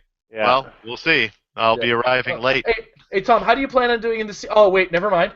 Mike. Hey, for what it's he doesn't worth. Have to do it. He bypasses. For what it's worth, you've already done well in the sealed. Yes. And I have to work, and so I'm leaving that morning at like 4:00 a.m. Driving all through the morning to arrive, play in the. We're just giving you a hard time. And drive home. So. I'm giving you a hard time for your already there success. We're just jealous. Yeah. Oh, I'm totally jealous. I'm totally jealous. You beat me in the top. You know what? Honestly, Jason and I both do really well in sealed. So there's a good chance that we'll make it into top 32. Yeah. And if we don't, there's going to be battle royals. It's going to be a fun time anyway. I'm not it's going to be good no matter what. I'm sure I won't have a repeat of Whitby at this point because I will break that Superman if I ever see him. So. Matt Wallace, what's up, guys? Love the show. You guys taught me a lot about the game and what's going on through my collection. Trying to get ready for the flash forward meta, and I stumbled across an idea to help the super rare Iceman become even more of a beast. A Wrath Relic would give him sidestep, willpower, combat reflexes, and ignore opposing shape change. I don't know if you all thought of that before, but I think it could be a prime candidate for a team involving Pandora's Box. Of course, I'm going to be testing it out further. I hope to see you guys in Atlanta this Rocktober. Yeah, I'll see you in Rocktober. I think all of us are attending Rocktober, including Amber. I think we mentioned that Wrath Relic on him last week, but absolutely, that is totally a great idea, and looking forward to trying that out. Yeah, I know Pandora's Box has come up in a couple conversations that we've had at very least. So, all right. So next up, Robert Guy. Good evening, lads. I was wondering if you're seeing any play using Colossals or Pog producers. Have you considered building a team employing either? If not, why? Cheers and good luck in the upcoming events, Robert. I don't just use Pog producers, sir. I use figure producers. I way back in the idea, like before it was a more common thing, I started an idea with Amber called the Figure Factory, where I just, I start with X number of figures and try to make as many as I possibly can. I don't even need multiple man for it anymore. I can make so many bloody figures. So, Mike Mike had a very cool idea for a Pog creating a team that he was telling me about today. So.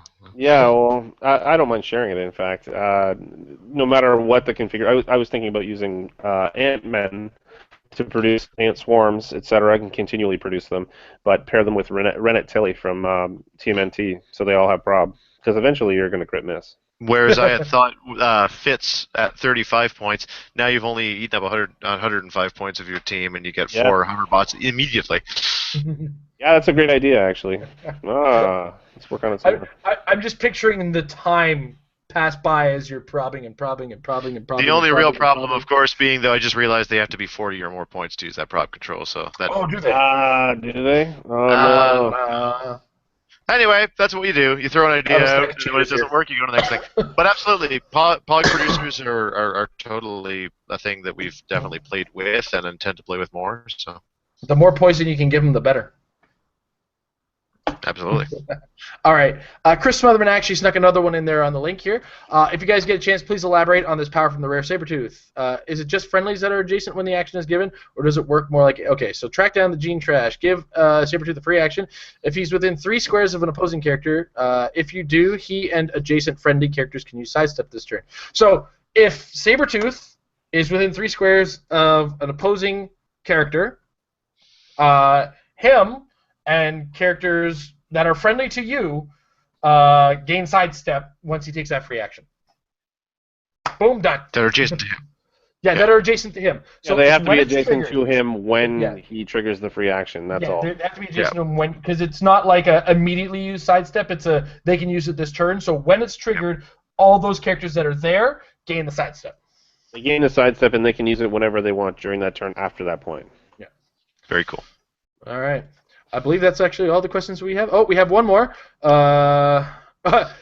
Jose Rodriguez questions your idea of another Iron Patriot. What are your thoughts on the OP events being battle royales? Suggested format is suggested. I'm gonna lead with that, and I'm gonna say if you have a more creative way of making it into an event that makes a little bit more sense, by all means, that's up to your judges. Just be sure players know going in that's how you're doing it, because absolute clarity needs to be assured. I'm okay with the battle royale format because it makes it feel a little bit more fun, and it looks like they're trying to go for an even point value type idea, and they're kind of balancing things that way. So like the reds and the blues based characters are going to be set at a certain point value. The neutral characters are going to be set at a certain point value. So you wouldn't expect too much difference between them all. So it seems very balanced based on the way that I've heard they're planning on designing it. But seeing is believing. Yeah, exactly. Exactly. And yeah, that about covers it for questions this week, guys. So unless there's anything else to add, Tom? No, I think that it's been a really exciting time. We've been looking forward to this cast for a while, so thanks for sticking with us, everybody who has. We're very happy to just ramble on and on and on. It's what we do best. Mike? I like the mouth diarrhea. I make plenty of it. This is really fun. One thing I wanted to say to Chris as well is, it was good to meet you on Friday during the patron hangout. I had a nice time for the relatively brief period that I was on. I think I got off at about 11:30, and hope to do it again. That's another benefit to other people who don't know about it. If you're a patron of the channel, you can come on to the patron hangout and meet us and talk to us and ask questions directly if you so please. Yep. And once every couple months, I make these guys come on with us too. Yeah, and I'm very sorry that I missed it, but I'll be there for the next one and even more excited than ever. Mm-hmm. And chances are, depending on how things go, we might do a brief cast from the weekend of Nationals, though it may or may not include Tom. We'll see. Mm-hmm. But we'll yap at you guys, talk about what's going on and what we're excited about as well. So a little extras coming your way. But just a quick reminder for those of you who haven't seen the Facebook notes or haven't seen previous episodes. We're in the kind of moratorium area where until the end of July we're unable to kind of spend too much time giving too much advice to anybody except our patrons right now. We do have to spend a lot of time building our own teams, practicing our own strategies, getting a little bit of time for ourselves to build things out and get our own ideas on paper. So unless you're a patron, Your messages and Gmails will be met with a polite, unfortunately we don't have time for this right now. In August we'll be able to talk a little bit more. That way we're not completely kiboshing everybody. By about August, we'll have our ideas for Rocktober, and there might be tweets, but not too much. But in the meantime, if you do want to become a patron, check it out at patreon.com/marriedwithclicks, and you do get a chance to join the patron hangout every month, usually the first Friday of the month.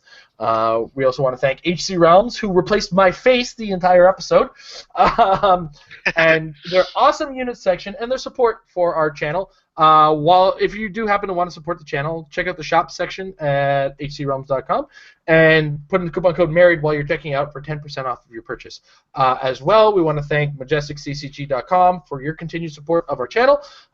You guys have been longtime supporters, and we do appreciate it. And if you guys want to help support them, check out the Apex Insiders, $3 per month. Gets you access to some premium articles written by members of the community, including such things as people talking about their teams just before an event, events that they went to, and they are the quickest with all the ROC results. So if a ROC happened this past weekend, chances are by Monday or Tuesday they have the results up, even ahead of HC Realms and the ROC. So it's really exciting to see them keeping up as fast as they are. And, of course, we want to thank you guys who watch the channel as well and support us. If you're watching on the archives, we love you too. That we do. Mm-hmm. So, with that note, we look forward to seeing any of you guys that we'll see at Canadian Nationals. We have one more cast before Canadian Nationals, so we're really looking forward to whatever we yap about next week, which will be super secret, we swear. We're going to give away all of our secrets, including the team that I plan on bringing. And it also has... He's a funny man. So whether or not you're trying to sneak a look at my views or trying to read my lips, which actually said complete nonsense, just remember, guys, at all times at practice... Makes Your team... Oh,